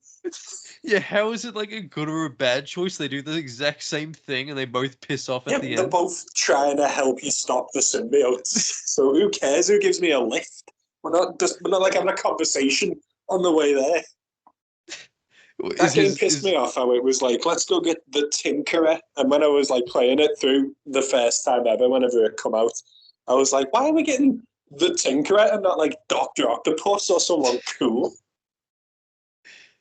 Like, even was Frenchie just flying the moon fucking copter or some shit and just talking to Spidey and Moon Knight about his adventures? The show didn't even have Vulture, Frenchie? like, giving him a sob story, and Spidey's like, I've been abusing the Vulture, this innocent old man. And Frenchie's like, nah, fuck the Vulture. I was in World War II working with the Allies. Imagine if, like, in Web of Shadows, it was like Skip Westcott comes out. Like team up with Skip or Ben Grimm. Or even when when Wolverine's like quizzing you, who touched you as a child? Who did you warn the power pack about? Who did you recreate magazine poses with? Press Y for Skip Westcott. Mate, them questions were actually hard because they were from like that year. So if you weren't up to date with your Avengers lore, wasn't like one who had pie or something? Who came over for dinner? Who gave us pie? And it was Aunt May. Even some of the answers were just so stupid as well. Whose killers did we track in Berlin? And you're like, oh. If you're just playing this game casual, you're clueless. You're like, who the hell's Ned Leeds? I remember when I first finally finished every Spidey comic and I replayed Web of Shadows and I felt like such a genius in that moment because I got them all right. I'm like, yeah, finally. After all these years. Yeah, counter him Wolverine. Give him Wolverine questions back. Who put you onto the giant X-Cross? Who did I accidentally kill? What does Sabertooth's breath smell like? Who did I accidentally kill? Red Skull's partner in Amazing Annual 5. Charlie. No, the next one. I love that quick turn he does as well. Like that simple tap on the shoulder just... Who was the commuter?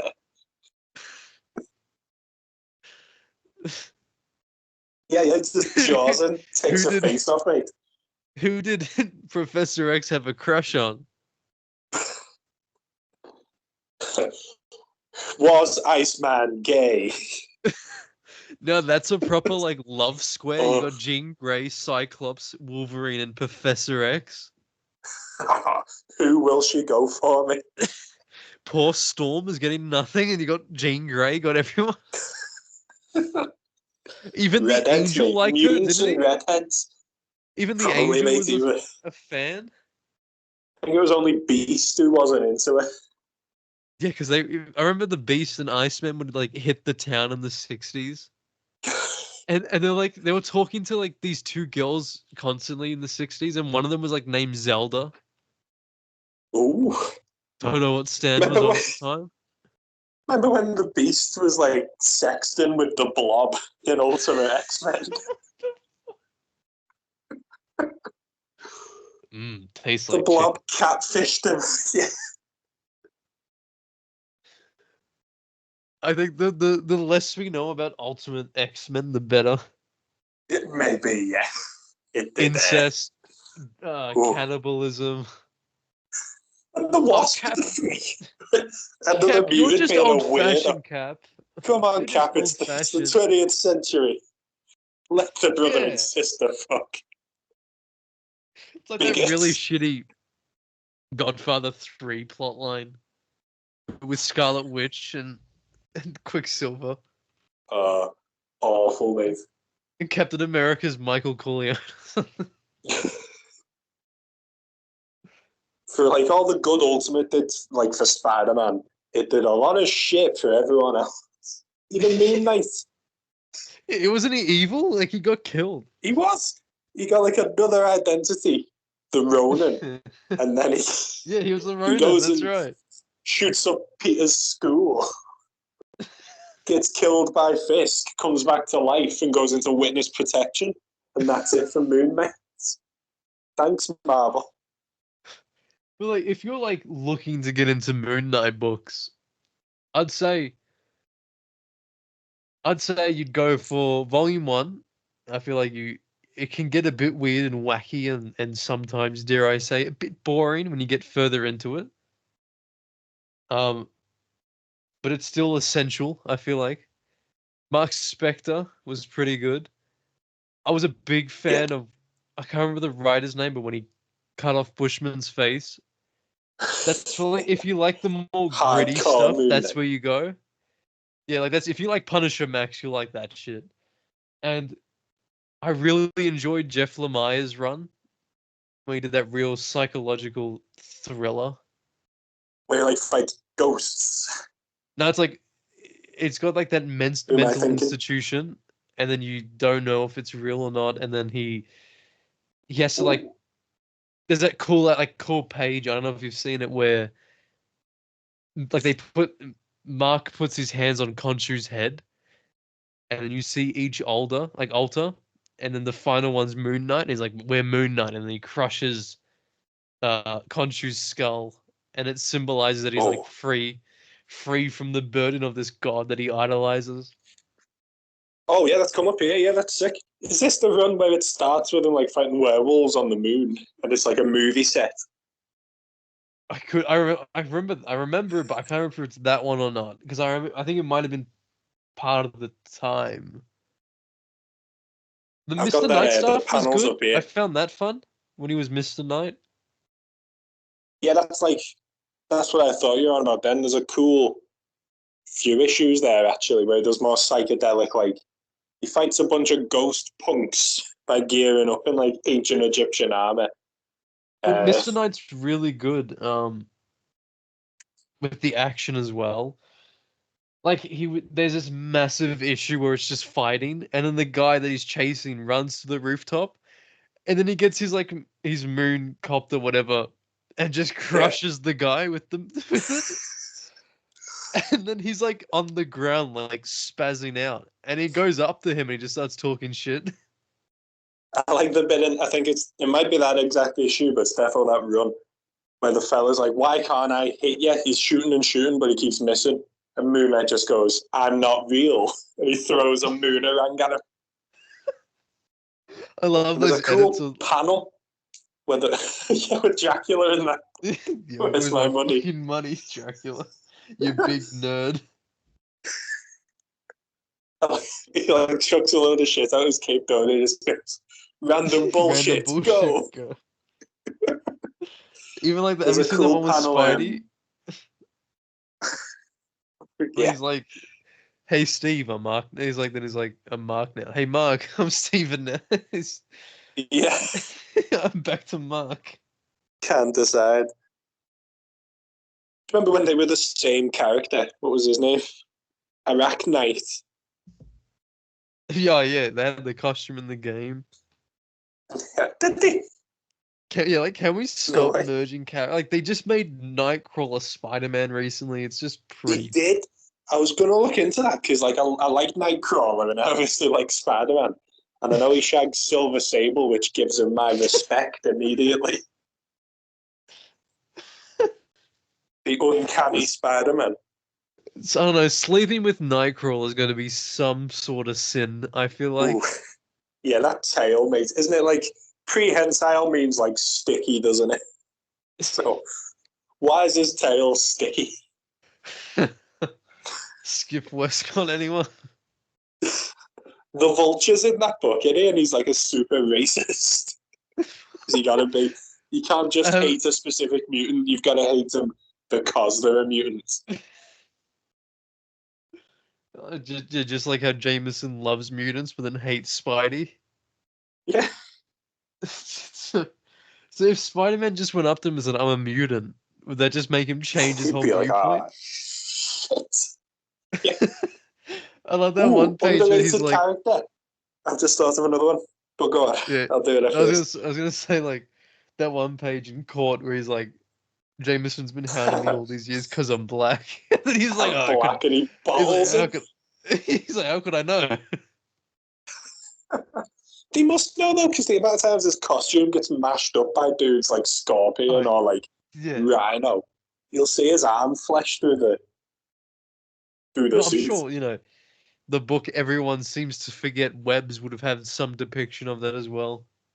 Yeah, there'll be photographic evidence of battle damaged Spider-Man out there. Oh, especially like during, well, I'm pretty sure when he was the support beam of the Daily Bugle, his costume was ripping apart, and you could see the thighs and the just arms. from pure tension, mate. Oh yeah, when Jameson's talking shit right to his face. Saving him millions of dollars here, holding up his building. Joe's like, drop it, pussy. Jameson doesn't realize if MJ wasn't in the crowd, he probably would have just let the building fall. Because he was about to give up, and then he saw MJ there, and he's like, "Shit, yeah, maybe I should." I think I will save the day after all. I was going to say, Cyclops, like the leader of the X-Men. Yeah, I know he's in a lot of stuff, but he's always treated like shit. Their movies were pure. The '97 show probably was the only thing in recent time to give him respect. He was dead good in Evolution because I think the Wolverine thing kind of messes with him because it's either he's the cook who's getting his girlfriend stolen by Wolverine, or he's the one who's let her die. But in Evolution, Wolverine wasn't asked about Jean in that way, so it was purely Cyclops. But in my mind, prefer that. Yeah, because it's creepy and Wolverine's like 300. He's 15. But in my head, Cyclops should be like Captain America for mutants. Say a mutant's getting like chased out of town by, the Purifiers or something, and Cyclops turns up. It should be like, oh shit. He should be like the one for mutants, if you know what I mean. He's always basically been the leader, of the entire group. And even Professor X has always been favorable of him. Yeah, he is. Professor X is like top student. So I'd like it if they kind of. Does he ever have a solo series? Him, Jean, and Storm are like the main three students, I'd say. But I don't think he has had a solo series. Imagine just like Cyclops going across America or something, saving mutants just himself. There's a cool episode of the 90s show. There's a cool episode of the animated series where like he goes to a halfway house where they've got like Boom Boom and a few other mutants, and it's where he grew up, and it goes into his backstory, and that was always dead cool because when he's got like the spotlight. Oh yeah, but Peter Parker did. Matt Murdock got called Daredevil because he was blind. What a grudge he holds. I know, yeah. It's like being like a boxer called Fat Boy, isn't it?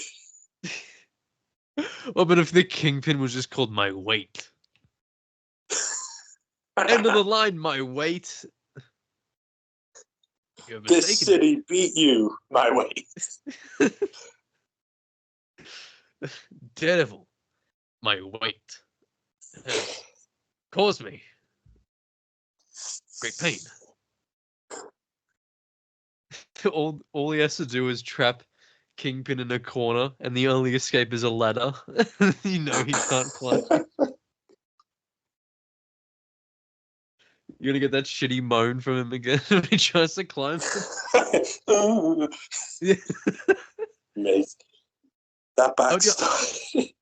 I'd even say with like on the X-Men side of things, Gambit has blown up, but before 97 and the film, before 97 and Deadpool, Gambit was really underrated as a character.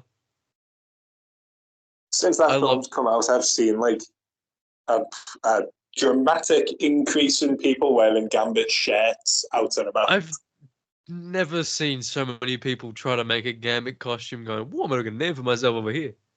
Like, I can't believe how many times I see that shit now. But even the show, just the way that they handled like his death was incredible. Because I then all think of a sudden, it might. Yeah. but you Did he just had die like in the show? people. Oh shit! What a spoiler that is. No, God. No, it's just like even you had everyone quoting the "My name's Gami, mon ami, remember it," and like everyone started Oh, it's sick, quoting mate. that shit. So like they brought him back pretty big. Because I wasn't obviously alive in the '90s, so I have no Yeah. clue if he was big during that time when he first came out. I think he was big, but it was very confusing because, like, he was a Mr. Sinister clone or something, and then he wasn't, and then he was working, for example, randomly flipping through issues. In the X-Men I read the other day, he was part of Mr. Sinister's, like, evil gang trying to kill a baby or something. Like, not the Carnage style again. Yeah, so I was You like, hang on, can't, why the is baby. Gambit the baby out the window, mate? Would you Strangers say in the night. Carnage is underrated? But Oh like mate, Gambit, they didn't really know what his origin was for a while, which I think hindered it. and But I think they he never knew if was, he was good or bad too. yeah. People reading it, I think, liked him, but if you weren't reading it, you're just like, who the hell is Because this? even I know in the '90s they gave a lot of characters a solo series, but Gambit did get Night one. Watch. Yeah, Rogue got one, Sabretooth got one. Then they Ooh. branched out to like X-Men 2099. But Was it Sabretooth or was it Age of Apocalypse Sabretooth, who was like a hero? I'm not sure which one, but I know that he did get a solo This series in actual the '90s. Sabretooth's like a cannibal rapist, isn't he? Well, Our hero, the I, amazing I, Sabretooth. I bought a bundle the other day where I had like Gambit issue 1, Rogue, X-Men 2099, and the Sabretooth one, and I just like looked at the Yeah. cover and I thought, oh, Sabretooth, fair enough. I can't wait for Aunt Anna to tell Peter that Sabretooth, or he had more privilege than Sabretooth. Oh. But so I think Can't wrap my head post, around there nowadays. or like post '97, and the film Gambit's exploded to the point of people actually want him to have a solo film. Yeah, they want Shannon Tatum back, don't they, bro? But before it, my God, Gambit was so underrated. Yeah, you didn't hear off him for ages. No one He was in cared. X-Men Origins Wolverine, and then The only people that that cared were the fizzled. ones that liked the '90s show. Yeah, it's another instance of like, if you know him, you love him, but not Yeah, many people he actually really knew get him. him. Like the other day, Same with Moon Knight. I found an old '90s Toy Biz Gambit figure, like still in the box. Oh yeah, It's from like the retro line that Marvel Legends now does. So it's like one of the I can't remember what year in the '90s this one's from. Let me just see if I can. Let's see. '92. It's a oh yeah, 1992 figure, and they use like this shitty. I don't even know what it is. It's like a paper material for his jacket. right. It looks so cheap, but it's a part of its charm. I feel like. And it come with like the staff and the Yeah, it cards. comes with the I thought that staff, was and cool with and then Gambit. you can like press a button on his back that makes him kick his leg. Ooh, Kick action. wow, kick action. Who's next on your list, mate? Who do you have next? Well, I think I've got time for one more each. Okay, sound, yeah. I've already mentioned Iron Man villains. The unicorn. You go. The Unicorn. He's coming, mate. What is it? Next week, Killer Moth. Week after, I think, is Unicorn. Well, I'll try to talk about one, but I'll list the other two as well. I had so we can just Yeah. at least throw them out there. So Yeah, I wrote down like absolutely. Cardiac from the Oh yeah. 90s. I always thought Cardiac was cool, and I wish that he was actually in more stuff. Um, Delilah, I mentioned her in the Spidey one we did. Ooh, yeah. Again, I thought Delilah was so cool. And I loved how like unique her speech bubbles were, with the line like the final word always being like this weird sort of red or blue font. So like she always Yeah. gave off like Made it a interesting. well, she always gave off like a seductive vibe with her speech bubbles. Like it made her when you'd see the speech bubbles and you'd read it, it gave off this like alluringness to her voice. Plus, she hung out with the Rose, so like instant, Oh, of course, mate, get her you in know, there. cool. You're certified. And I had Barracuda from the Punisher Max series. You couldn't get cooler than Barracuda. Didn't his like Has hand he got almost like get eaten special by a teeth or shark? something? What? Yeah, Oh he does. no. Big up Barracuda. He's sick.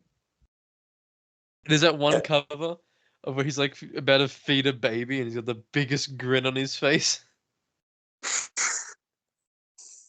Get this man away from that child. He hasn't. I don't know if he was a sole Punisher Max creation. He could have been. No, I think Jigsaw wasn't he? Or was he from something else? A Barracuda. Yeah, Barracuda was from Punisher Max, but wasn't there? Oh, I know what you mean. Sorry, yeah. Sorry, I thought you meant like, is he the only one they made? But yeah, I've No, not seen like him in anything else. yeah, since that series. Because I even remember like when he stole the baby, I think, and they went to like San Diego. And I'm trying to remember how it happened, but he like was outside their house, like the mother's house, and like it was one of the few times where like Frank Castle had to like really control his rage, or else the baby could have probably died. But I feel like he'd work really well if they did him in a show with like John Bernthal's Punisher.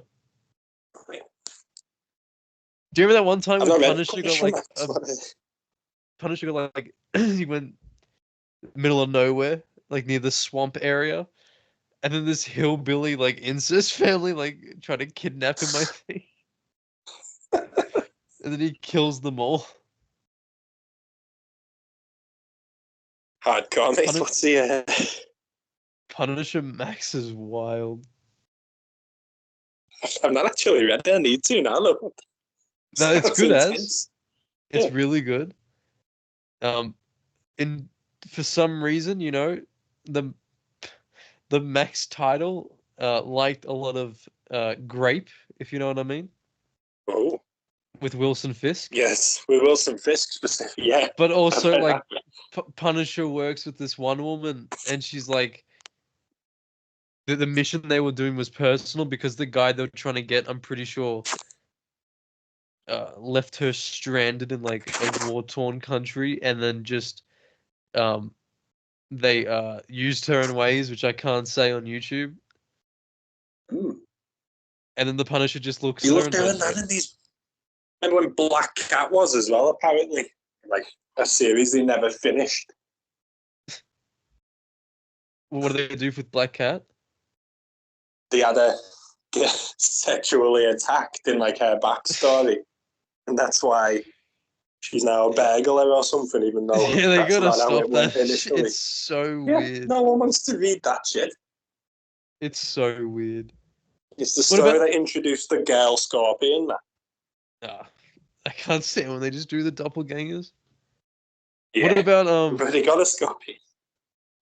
we mentioned how like Warlock and Magus. Yeah. What about the Fly and Human Fly? You got the Another Spider-Man J. villain, Jonah Jameson masterpiece, mate. He the literally hires Fly. Farley Stillwell's brother The guy who created the Scorpion, he literally hires his brother to do the procedure again on another guy, and it goes the exact same way the last one did. Can't he get arrested by now? You'd think, wouldn't you? Like, I know he got ahead of it because he admits to doing all of it, so why has no one been knocking on his door for it? Even in the Like I said 60s, last though, time, his giant Hitler face was plastered right on the robots. Yeah, the Spider Slayers have no deniability to them. I That was never a liked the Jonah Spider Jameson plot. Slayers, though, when Jameson had them.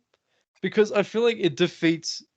like, it ruins a lot of his arguments against Spider-Man, because now he's doing exactly what Spidey's doing. Yeah, just because he's not wearing a mask, he's going out and causing more destruction. Yeah, he's actually damaging more property than Spidey ever And no does. matter what, whoever he is under the mask, Spider-Man's still a human being that Jameson is trying to harm. So Spidey could easily take him to court for like GBH or whatever he wants. Even like when he was borderline slandering Matt Murdock's name, when during the Bendis run, he's like, I put a question mark at the end of the sentence so it's not slander. And all I could think about was like, yeah, that's all I could think about. It's like, this guy is such a dog when it comes to his newspaper. Even like one scene I loved when it was around that time where Urich made fun of his mustache. Yeah. Jameson made the point that he has a slanted viewpoint within the Daredevil stories because he's friends with Matt, and how he's letting that get the better of him when he's writing the stories. And then he's like, oh, so like your slanted viewpoint when you write Spider-Man stories. And then Jameson just shut up and left the elevator. Or he said like how you attacked you attacked the Avengers for letting Spidey join. And he had no comeback whatsoever. Because there's some times where he just gets annoying. You think, yeah, they need to settle on like why he hates him. In an early issue, Jonah's talking about how like he hates him because he knows Spider-Man's a better man he'll ever be. Because he's going out and stopping these crimes. Then all of a sudden it's because a man in a mask killed his wife. Yeah. And it's, what? I don't mind the insecurity aspect because that at least makes him feel a bit more human. Yeah. But then when it's like, oh, I don't know who you are. Bad man. It's like, who gives a shit? Who cares? Blatantly obvious that Spider-Man saved his son's life in like one of them early issues, doesn't he? Well, that's why I like in the show. At least in the show, he says thank you. Yeah. Like, he's like, I'm only doing this for Jameson. Or your son, dude. He clearly... John is literally the apple of Jonah's eye. I say love of his life, but that's weird. How does he feel? Jonah's main... And this Spider-Man clearly rescues his son, saves his son's life, instead of being like, I'm going to praise this man for the rest of my life. He goes, nah, fuck him. Took attention off my John. I saved them. Have you read that thing where Jonah's Spider-Man? What? I've only seen the joke. It's like a new Spider-Verse What If, where his name's like Headline or something. I've not read it because it sounds dog shit.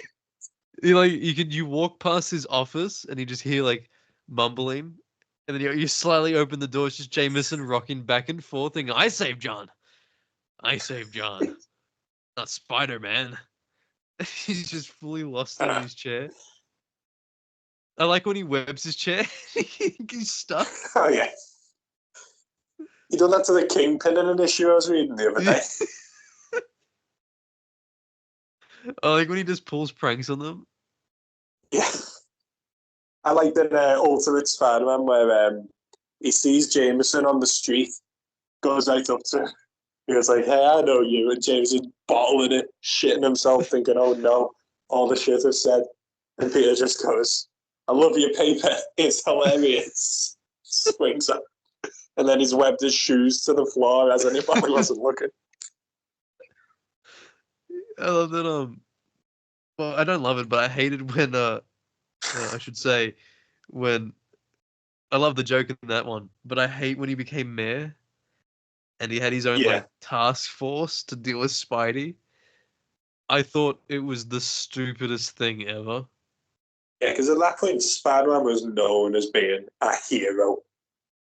Yeah, oh, that was even Like, just brand new day era, so it was just pain. yeah, in Superia, he turns around and tries to be Spidey's mate. He gets like a spider signal and everything. Sets him up against the Vulture. Yeah, it's Goes weird with because him when they execute Alistair Smythe. He invites Spidey along. Suddenly, the best friends. it's weird because you have the one extreme of him just constantly hating Peter for no reason, and then now you got it to the other extreme where he's just brown nosing Peter at every chance he gets. Yeah, Does it always have to be one or the other? Can't there be some sort of a balance? I no wouldn't middle mind ground if in it. he, I wouldn't mind if he was always, or if he hated Spidey, but if he still gave him his due at least sometimes. Like you said in the Goblin episode of Spectacular, where he's about to give all the praise to John, and then he's like, "Well, if you give me all the praise, I'm going to get kicked off the moon mission." So he goes, "Ah, okay, let's say Spider-Man done it." Even He at like least in the gives him that. 90s one, when he saves Yeah, John, or he has to show up for John to get the, what was the thing called? The rock? Prometheum X. Prometheum X, that's right, yeah. And then even like Jonah like is so defeated, but he's like, "Thank you, Spider-Man," and Yeah, then he's like, "Piss off." like John wakes up for 2 seconds and he goes, "Man Right, in the rhino Rhino. suit." So he was Joe's like, telling the "Oh, truth. there was a man in a rhino suit." Yeah, but I love how like how he's like Peter was like, "There's a rhino there," and he's like, "A rhino? You expect me to believe there was a rhino there?" I'm like, "Are you That's serious?" ridiculous. Yeah, yeah. Fucking There could Spider-Man be a sticking to the yeah, wall. there's Spider-Man, there's the X-Men, the Avengers, but a man in a rhino suit. That's where I draw the line. Rhino, I need you to get something for me from the shuttle. What shuttle? How stupid. Where did you come from? Jersey. I hated the design though in that. It was so disturbing to me the fact that like he didn't he had like actual toes and Oh yeah. he almost just looked like a naked man. Why was his Yes, ass so great. defined? His like actual backside was insanely muscular. Like why? When we get to that episode on our watch through, mate. Oh, I'm through being a friendly neighborhood spider. No, no, no, you can't I'm do this. saving you for dessert. Even just like some of it was corny as fuck, but even just Jameson in the first episode has the lizard, but Yeah. Jameson draws the line at a man in a rhino suit. It's just baffling to Yeah. me. Even in the game of Spider-Man 3, when you save him from Giant Carlisle, lizards. the mad bomber, Jonah stops Spider before he swings off. He goes, "Hey, listen, thanks. Like, after all that, mate, you better turn that bugle round." Giant lizards, Parker. I need photos. As for giant lizards, not advertisement. Get back out there. It's so cooked. But so who do you have a final underrated character to cap off the list? Yeah. Yeah. It's between. Micah no and Mike Murdoch. way. Saving them for a full, For in depth 2 hour video. who's the best Daredevil? Foggy Matt or Mike? Who should Karen go out with? Foggy, Max, or Mike? Or the random druggies on the street? Daughter of Death's head, mate. No, Karen, you didn't get AIDS because of this stupid baby. You got it because you were, and he just fucking he goes off at her. It's crazy with a woman of her past going, nah, this baby was the reason I'm sick, not because of all the shit I did. Yeah. Well, the baby was the Antichrist, wasn't it? Mysterio, you've done it again. That is. Bet you he was writing that in his little. He probably went to like a nice cabin in the woods, sat down to write his masterpiece as he finishes. He's like, mwah, I've done it again. Put some sort of like lo-fi beats on his laptop. That's how he plans his plots, mate. I can't wait for them to just retcon Paul into being a Mysterio illusion. That's the only way to salvage it, I think. You could Like say some bullshit about, like, remember when they did that movie together, Mysterio and Mary Jane? Yeah, they just ignored it ever since. You could bullshit like part? He fell in love with her and now he is Paul and it's all an illusion. The ultimate. No, like the worst part is that series hasn't even been officially cancelled. I think it's still technically just stop ongoing. Yeah, because COVID happened. I'm pretty sure. Oh yeah. And so, like, even the articles was like, well, I hope that we can continue it. And then you just never hear anything about it again. Oh, they must be building up to something good. You know, I've never heard someone suggest that Mysterio should be Paul, and that would work really well. It'd be so easy because they'd just say it was all an illusion. Remember when they had that machine that like trapped Peter and his friends in virtual reality where Flash was Spider-Man? Well, or he was like his best friend or something. If Mysterio can fake sins past, then he can fake this. Yeah. He could have been Paul the whole time. Sins past would be harder to do because that's like implanting fake memories into someone. Oh, did he just wear the blonde wig and let Norman go to town? He put some sort of like the thing to make him hallucinate into thinking it's Gwen Stacy. Yeah. And it was Mysterio taking him. Mysterio's just like smirking, thinking this is my greatest acting role to this date. It's not gay, it's acting. Like Spider-Man's spider sense goes off as he swings by, and he just like peeks through the window and just sees Mysterio and Goblin. He's like, oh. Mysterio's fishbowl helmet, but it's got the blonde wig and the headband. Homophobic Spidey from the Raimiverse comes back. That's a cute wig. Did your husband get it for you? It's just. But if Mysterio was Gwen the whole time, mate. There was no Gwen. He secretly had a crush on Peter the entire time. What if Mary Jane is just Skip Westcott in Mysterio disguise? Peter's entire life just crumbles because it was all staged by Mysterio. Magnifique. Hang on, technically, Quentin Beck met Spider-Man before Spider-Man ever met Gwen or Mary Jane. So it's plausible. He could have been plotting this since issue 2, mate, when he was the alien. The Tinker's alien. My humble mistake. Everything except issue 1 is all part of Mysterio's master plan. He did one more day. He was Mephisto. It's just his long, convoluted plan to just be with Peter. Yeah. And every single story just cuts to the end of Mysterio being like, another domino fall. All leading to this. I thought it was for my last one. Go on. Yeah, no, you can go. I was going to say, for my last one, I'm caught between Metamorpho, the element man. I just think he's dead cool and like should be used more because it's kind of overpowered being able to turn into anything. Well, he's going to be in Superman, isn't he now? The movie? I believe so, yeah, in the new film. And then Well, the other one about was time. Martian Manhunter. Yeah, I mean he's pretty big within DC, but the movies haven't given him enough respect.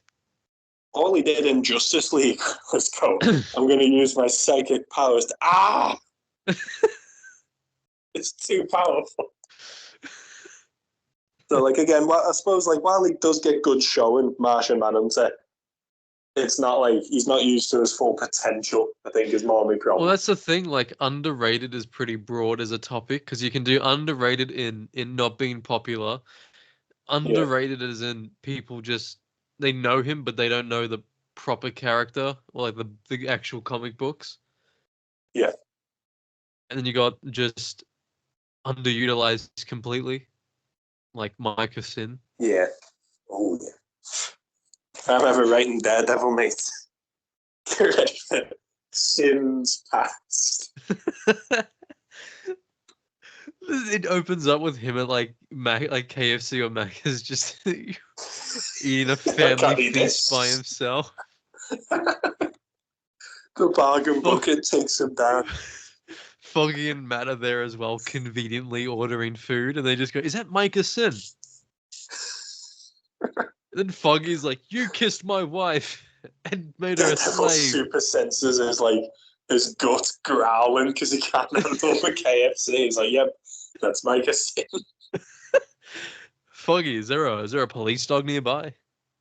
By golly, Matt, I don't know what you're talking about. See Micah Sin devouring.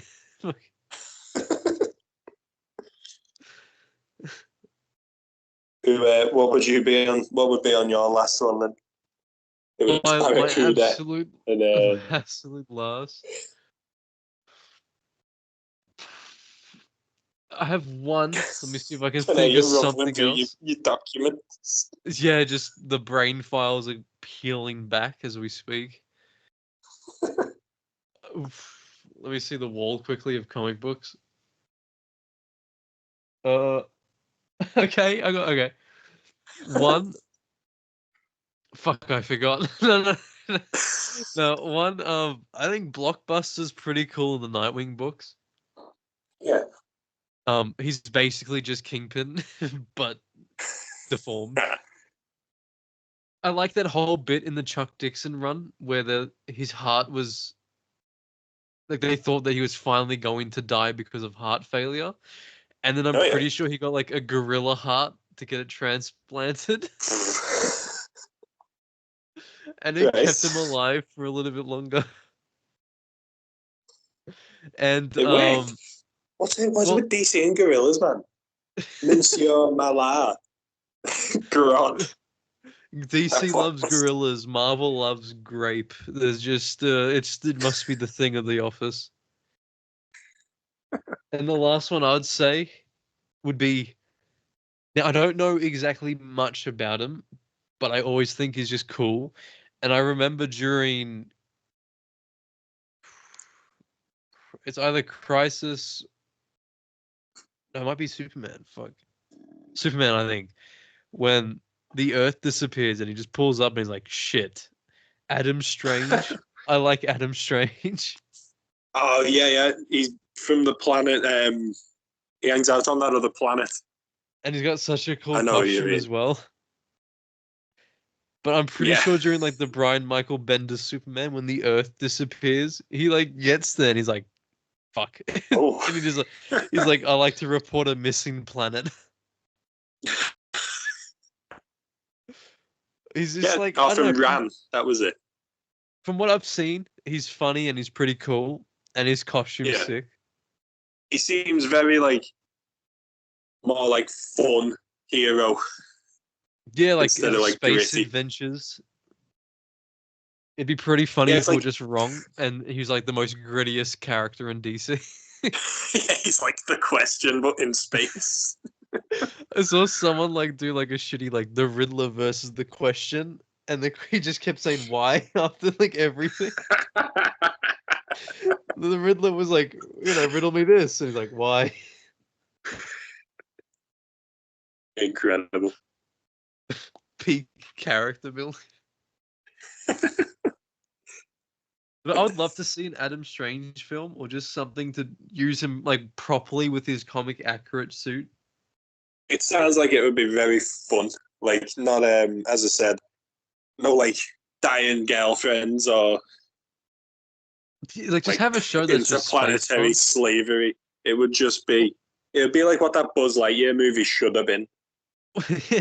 Or even because like Green Lantern's gonna be like a thriller, isn't it? Their show. So you're gonna have a It's space cop show, but can we have like one that's fun? yeah. Jeez, I can't wait for someone to comment, if they got this far, like, oh, you couldn't be more wrong about Adam Strange. Adam Strange is actually a notorious galactic rapist. Eats babies. He's the bullseye of the cosmic world. This man touches planet. Yeah, just the entire planet. He's Galactus, but is Skip Westcott instead. Skip Westcott's Galactus. Posing the planets like his magazine. He just walks up to the planet and goes, "Hey, want to recreate some of these?" I got this diagram of the moon and the earth. And the earth. You can be the moon. I can be the earth. Speaking of crazy bullseye, have you read in the Bendis run when he finally gets caught, Matt, and they're like, "How do you plead?" And then he's like, they're like, "How do you plead? Guilty, not guilty," because this is when they found out his identity, and he always tried to like deny it and even sue people for it. But this is when he got caught. There's no getting out of this one, pretty much. Even though he's about to get out of it, I'm pretty sure where I'm up to. But moving on. Yeah. He's like, "I'm sorry, Foggy," and he like breaks the table, jumps out of the courtroom, finds Black Widow, him and his wife Miller or whatever her name was. Make Mr. Fear messed with her. I remember that. Goes to France, and then he wakes up the next day and she's got a card in her throat, and then the bullseye's like 3 for 3. And he loves his job. He's like, the best part is I get to see how you react or something like that. And then he kills Bullseye, goes to Japan, sleeps with Elektra, and then the next page reveals that it was all like in his head. Yeah. So he just imagined what would happen if he just left. So he pleads not guilty. Yeah. It was like the most craziest shit, because you think, oh my god, she just died. He killed Bullseye. Now he's sleeping with Elektra. Is he about to become like co-leader of the Hand? And they're like, oh no, that's what would have happened. There's a similar scene to that in the 2015 Spider-Man 2099 comic, where Liz Allen knows he's Spider-Man 2099, so she confronts him in like his apartment, and he throws her out the window, and then it zooms in on Miguel's fangs, and he's like doing that vampire hiss, and then it cuts back to now and just goes, "Okay, yeah, you got me." Liz deserves it after a while. She's starting to get annoying to me. She should welcome death after all the shit she's been through, dude. Yeah, even your son's gonna eventually turn into the Goblin. It's all gone to shit. Even the worst part is he looks just like Harry. Yeah, spitting That's gonna be which means he looks like numb. In Spider-Girl, he looks like creepy, like 90s Harry. But like spanglier, thinner. Do you remember when like I think it was in the Life Death story when Harry is getting like sent to jail? Yeah. And they got him in like that strap so he can't escape. And Liz is obviously distressed, and she tries to like kiss Harry like as a goodbye, but Harry is just smiling and sweating the entire time. Yeah, she's like ignoring that he's gone nuts. Yeah. And he's like, we're a happy It's that way family. he calls him Peter, and like everyone like holds the breath. He goes, Peter, pumpkin eater. Sick free. I'd put him as underrated as well. People say Green Goblin and think Norman, but the best story is actually Harry. He's infinitely better as the Green Goblin. Yeah. I think it's partially to just do with how much they've ruined him now as a character. And even the way the movies bottled Harry as the Goblin. Oh Christ! As the Green Cersei. What's it? The Green Snowboarder. For Spider-Man 3 with a proper like Green Goblin Harry story. Mate, you could have had Sandman have Molten Man's place where they have that creepy family dinner. Yeah. As we said, if you'd have just left Venom until 4, that'd purely be about Harry's revenge. Spider-Man 3 would have carried on. We wouldn't have had to suffer through the MCU Spider-Man because we'd still be getting Tobey Maguire's version now if they'd have salvaged It would have been so cool though, because they didn't even have Liz Allen, did they? There was no Liz. No, they ignored her because Mary Jane was on everyone's mind, even though, I mean, well, Kirsten Dunst was all right, but yeah, but that teacher was way better though. You've been talking through this entire presentation. Yes, whispery I kid you not. I wonder who he was in the novel. Maybe he was cardiac. No, he's probably just Skip Westcott. Yeah. Let's go on the top about what positions these magazines. Yeah. Never see them again. Breathy voice. Yeah. You were talking through that entire presentation. He's gonna talk about how we behave. Like, what the fuck? Very, like, in my ear whispering. Yes. He had his moment and he just shined. He shined completely. Yeah. One take wonder, mate. Beauty. Some say he improvised. He just wandered on the set one day and we thought, yeah.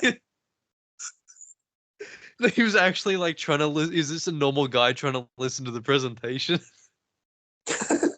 So he wasn't even a part of the film. They were just shooting the film, and this random guy's going on. So you were talking throughout the entire thing. He genuinely thought he's there at some presentation. He's like, "Whoa, super spiders! I can't want to hear this." But these two kids won't shut up.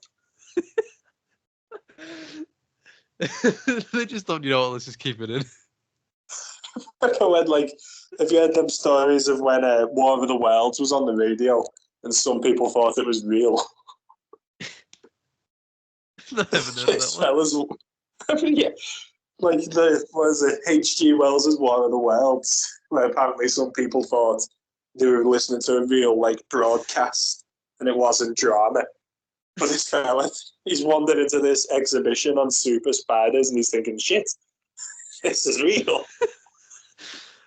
I love that like even now like people torture their like old relatives with GTA footage. Like they're like, this is live footage right now, like this is happening. And it's just on the game, they're just going through a rampage and the old people are just freaking out. Christ, like crashing helicopters into buildings and that, like, I bet you could get like a Spider-Man mod on GTA, kill people, and then you show Jonah, and he'd be like, I knew it! I knew it! It was a menace! He puts like a screenshot of the game onto his newspaper. Haven't printed a retraction in 20 years. It would have been, imagine like Spider-Man 4 opens up with Tom needing a roommate, and then you see like this young white-haired devil named Skip going saying, "Hey, I heard you were looking for a roommate." Ever since that spell, I've only got one friend in the whole world. Skip Westcott. Skip Westcott. For some reason, my spider sense just continuously goes off when I try to sleep. I look around and there's nothing there, but every time I close my eyes, I just get this weird feeling in my head. Oh, you. And my bum. They could do like a cringy like 70s show where they just have Skip and Peter. Skip. Is this Rohypnol in my coffee? Got me again, Pete. Skip, is this You chloroform? rascal. Yeah. Oh, you know me, Peter. And they have like that laugh track just play. Oops. I've done it again. You just see Peter blacked out completely and it just cuts away. I'll tell you what I got a question to cap off the underratedness. Go ahead. What would you say is your favorite underrated story? Doesn't have to Overall, I be know the it's favorite, fresh or in it my could be one of mind. them. It's fresh in my mind because I've just read it. But the whole thing about the rose, like from his first Yeah, that's valid. appearance, where he's messing with the footballer, building him up Yeah. to hiring like the Puma and working with Hobgoblin. I think that might be my favorite era of Spider-Man in general. Yeah. The Puma deep down just wanted to sleep with Spider-Man. That's why he settled for Black Cat, and That's why he bought the bugle. It wasn't because of that favor, it was just so he could be closer to Peter. yeah. And then Norman bought it off him, didn't he, in the 90s? Remember when Norman was going to shoot... No, remember when Jameson was going to shoot Norman? Because of how he was like ruining the paper? Oh, I thought you meant in like the Red Goblin stuff. No, like in the 90s, he was going to actually kill Yeah. Norman. And he didn't have the balls to do it. Ah. What a He weird messed time with that Jonah was. an awful lot throughout the years. Like Dexter Bennett as well, remember him? Dexter Bennett. But yeah, for me, it's the Rose. What would you say is your favourite underrated story or character arc? Okay, let me dive through the archives again. Shit. I mean, like how you said with yours was fresh in the mind, this one I've literally just read. Because I know Daredevil fans rate it highly, but people who don't really know the character won't. Just purely because Brian Michael Bendis' name is attached to it, and people just hate him.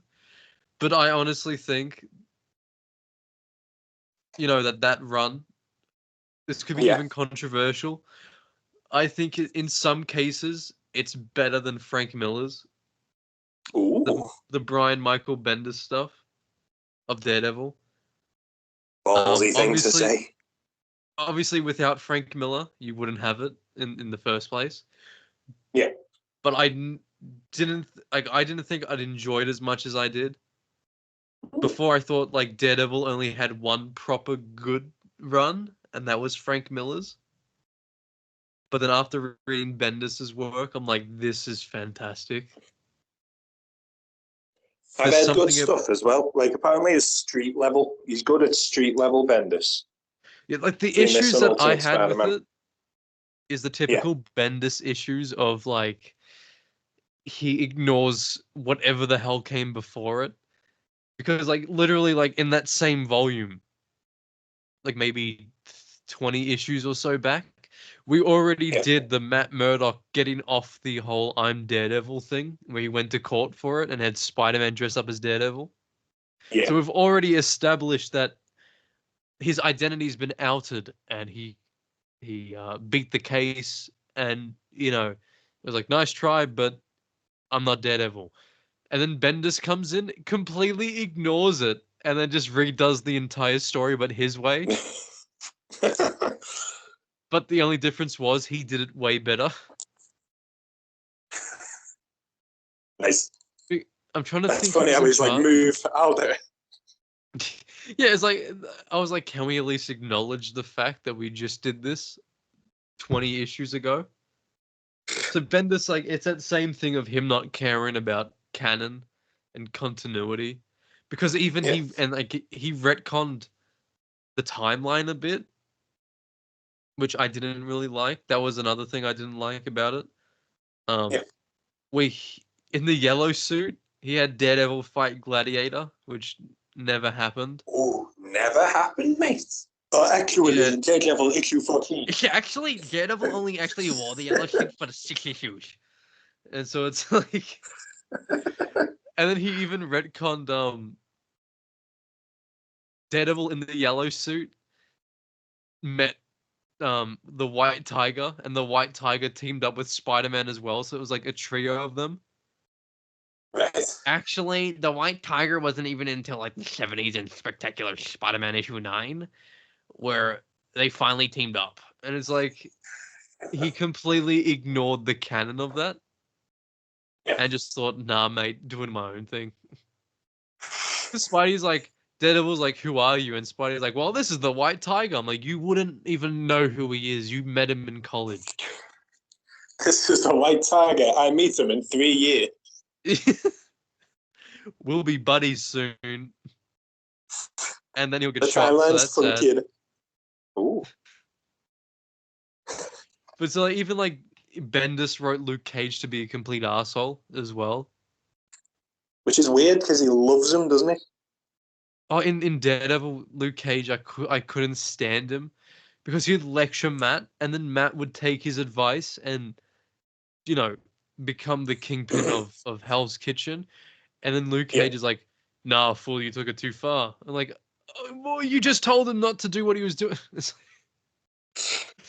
Can't win. Even like Luke Cage couldn't understand the concept that Daredevil needs a secret identity because he doesn't have powers. Yeah, he's not bulletproof. Cage, he's like, even says to Luke Cage, I'm not fucking bulletproof like you. And then Luke Cage is like, nah, I don't care. Hey, Daredevil, you ever consider using your extra senses to fight crime?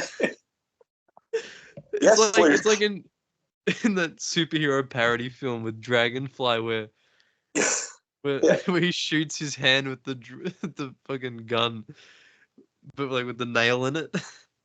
Yeah. And then Kevin Hart's just on the ground crying. Or even like when he goes, ah, and he randomly stabs his nephew with a machete, and the knife's completely bent, and he's like, "Oh, good thing that worked." Yeah. But remember, Luke Cage knows all because he taught Spidey how to use his powers. Web of Shadows, mate. Luke Cage sits him down and goes, "Listen, get some web shooters." He pats you on the head as well. Yeah, and you miss. That's a good boy. Come on, mate. Spidey's been doing this like a decade longer than you. Remember when Gwen died and then Luke Cage was the first villain Spidey fought afterwards? Yeah. And he was just complaining about rich people during it all. Yeah. I'm not Bruce Wayne, he says. It's the funniest part was Spider-Man kicks his ass as well. Yeah. As it should be. Oh, not now anymore. He wouldn't do that. Oh, he's the mayor now, isn't he? Yeah, he is. Just randomly, yeah. It's crazy. What's New York doing with their voting? They've had Jameson, they've had Kingpin, they've had Luke Cage. But the game as well, had Norman Osborn. Oh, yeah. It's so stupid. But besides those, like, few minor nitpicks, it's by far probably... It'd either be my favorite, or if I'm gonna be biased towards Frank Miller, second favorite. Yeah. I might give it a read. So Bendis stuff then. I've had, as I say, I've had nothing but good stuff.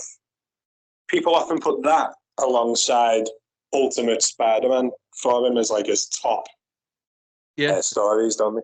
Those would be the, if you had to only read two stuff, you read Ultimate and his Daredevil. You can leave it at that and be a happy man.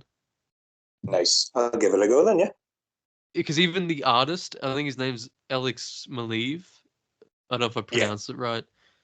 But his work, to me, is honestly definitive Daredevil. I love his work. like after reading that, when I visualize Daredevil, I see his artwork now in my own Ah, head nice.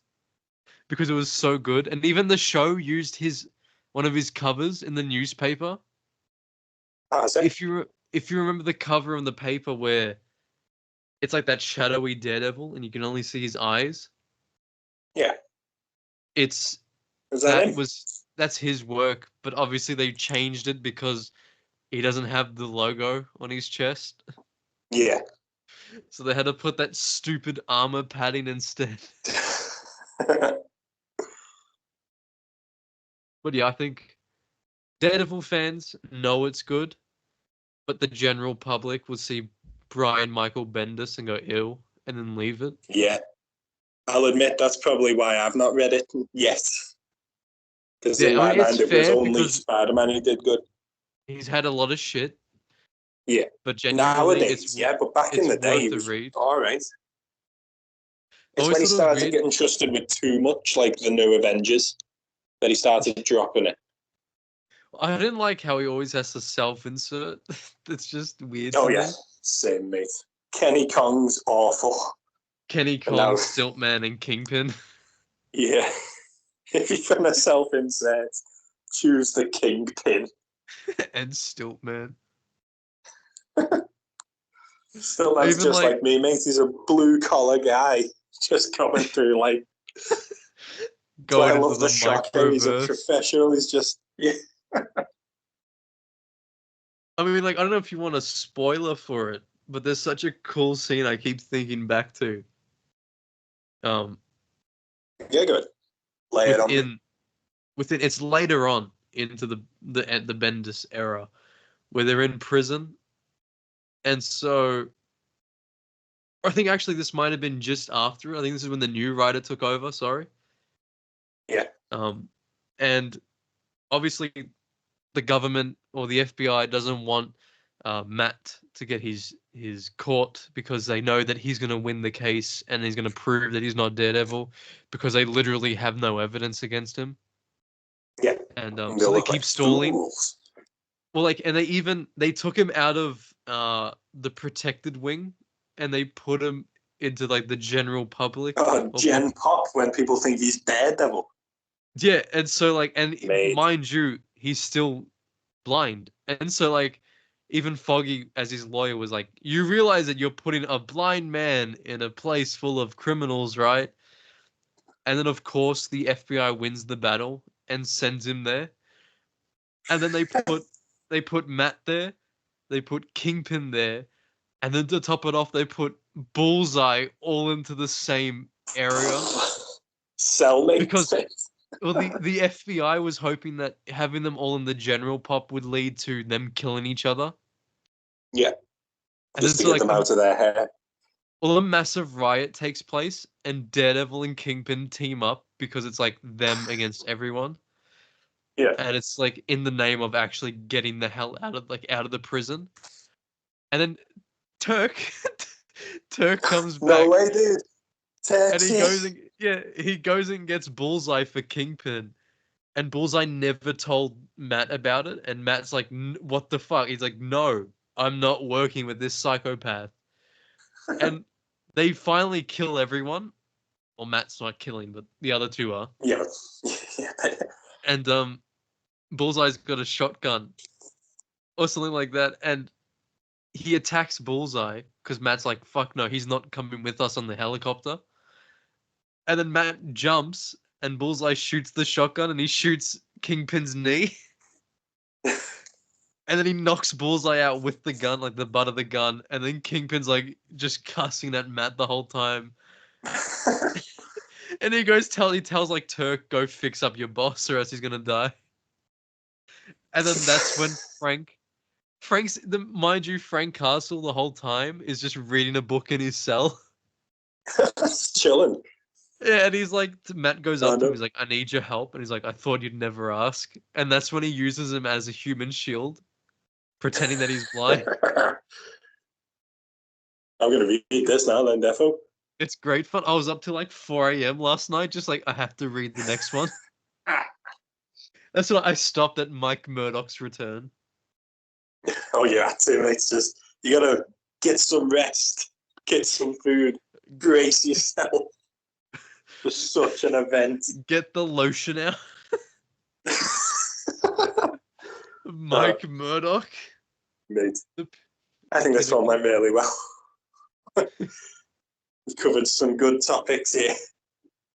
We even got Micahson involved. We got Mike in. Oh yeah, Mike and Micah got in there as usual. It's a staple. I feel like a panel pal staple is Mike Murdoch and Oh, mate. Micah Sin. I've always said it's just not panel pals unless Micah Sin gets a mention. If I make us a banner, best believe I'm gonna have both of them. Even I'm gonna have like With Skip great Micah Westcott. Sin comes great Yes. video. You're gonna have Skip Westcott in the corner as well as with Mike. Yeah. With Skip Westcott comes great pose recreation. What a reference. Maybe we should bot the account. What do you think? May as well be. A good number for it. Who's gonna stop us? What would you like to do next time? What is Next- the topic? I feel like let me think for a second. Gotta try and get the brain flowing. I feel like we could do maybe Spider-Man the 90s show maybe. Yeah. Or Just even episode 1. Yeah, or even like Yeah. the like Marvel DC video game movie tie-ins. Ooh, true. There was a 'Cause you got- Batman Begins game. Yeah, you got the Batman Begins. You got even the arcade games back in the day. Superman Returns. Superman Returns, the only Superman game with like an open world. Spider-Man trilogy, the TASM games, Iron Man, Hulk, Captain America, if you remember that one, and Thor. Oh, I do remember that, mate. They had like Arkham Combat. Oh, Arkham. We could do a full like go on the 4 because there's only 4 Arkhamverse games. Yeah, there's nothing else.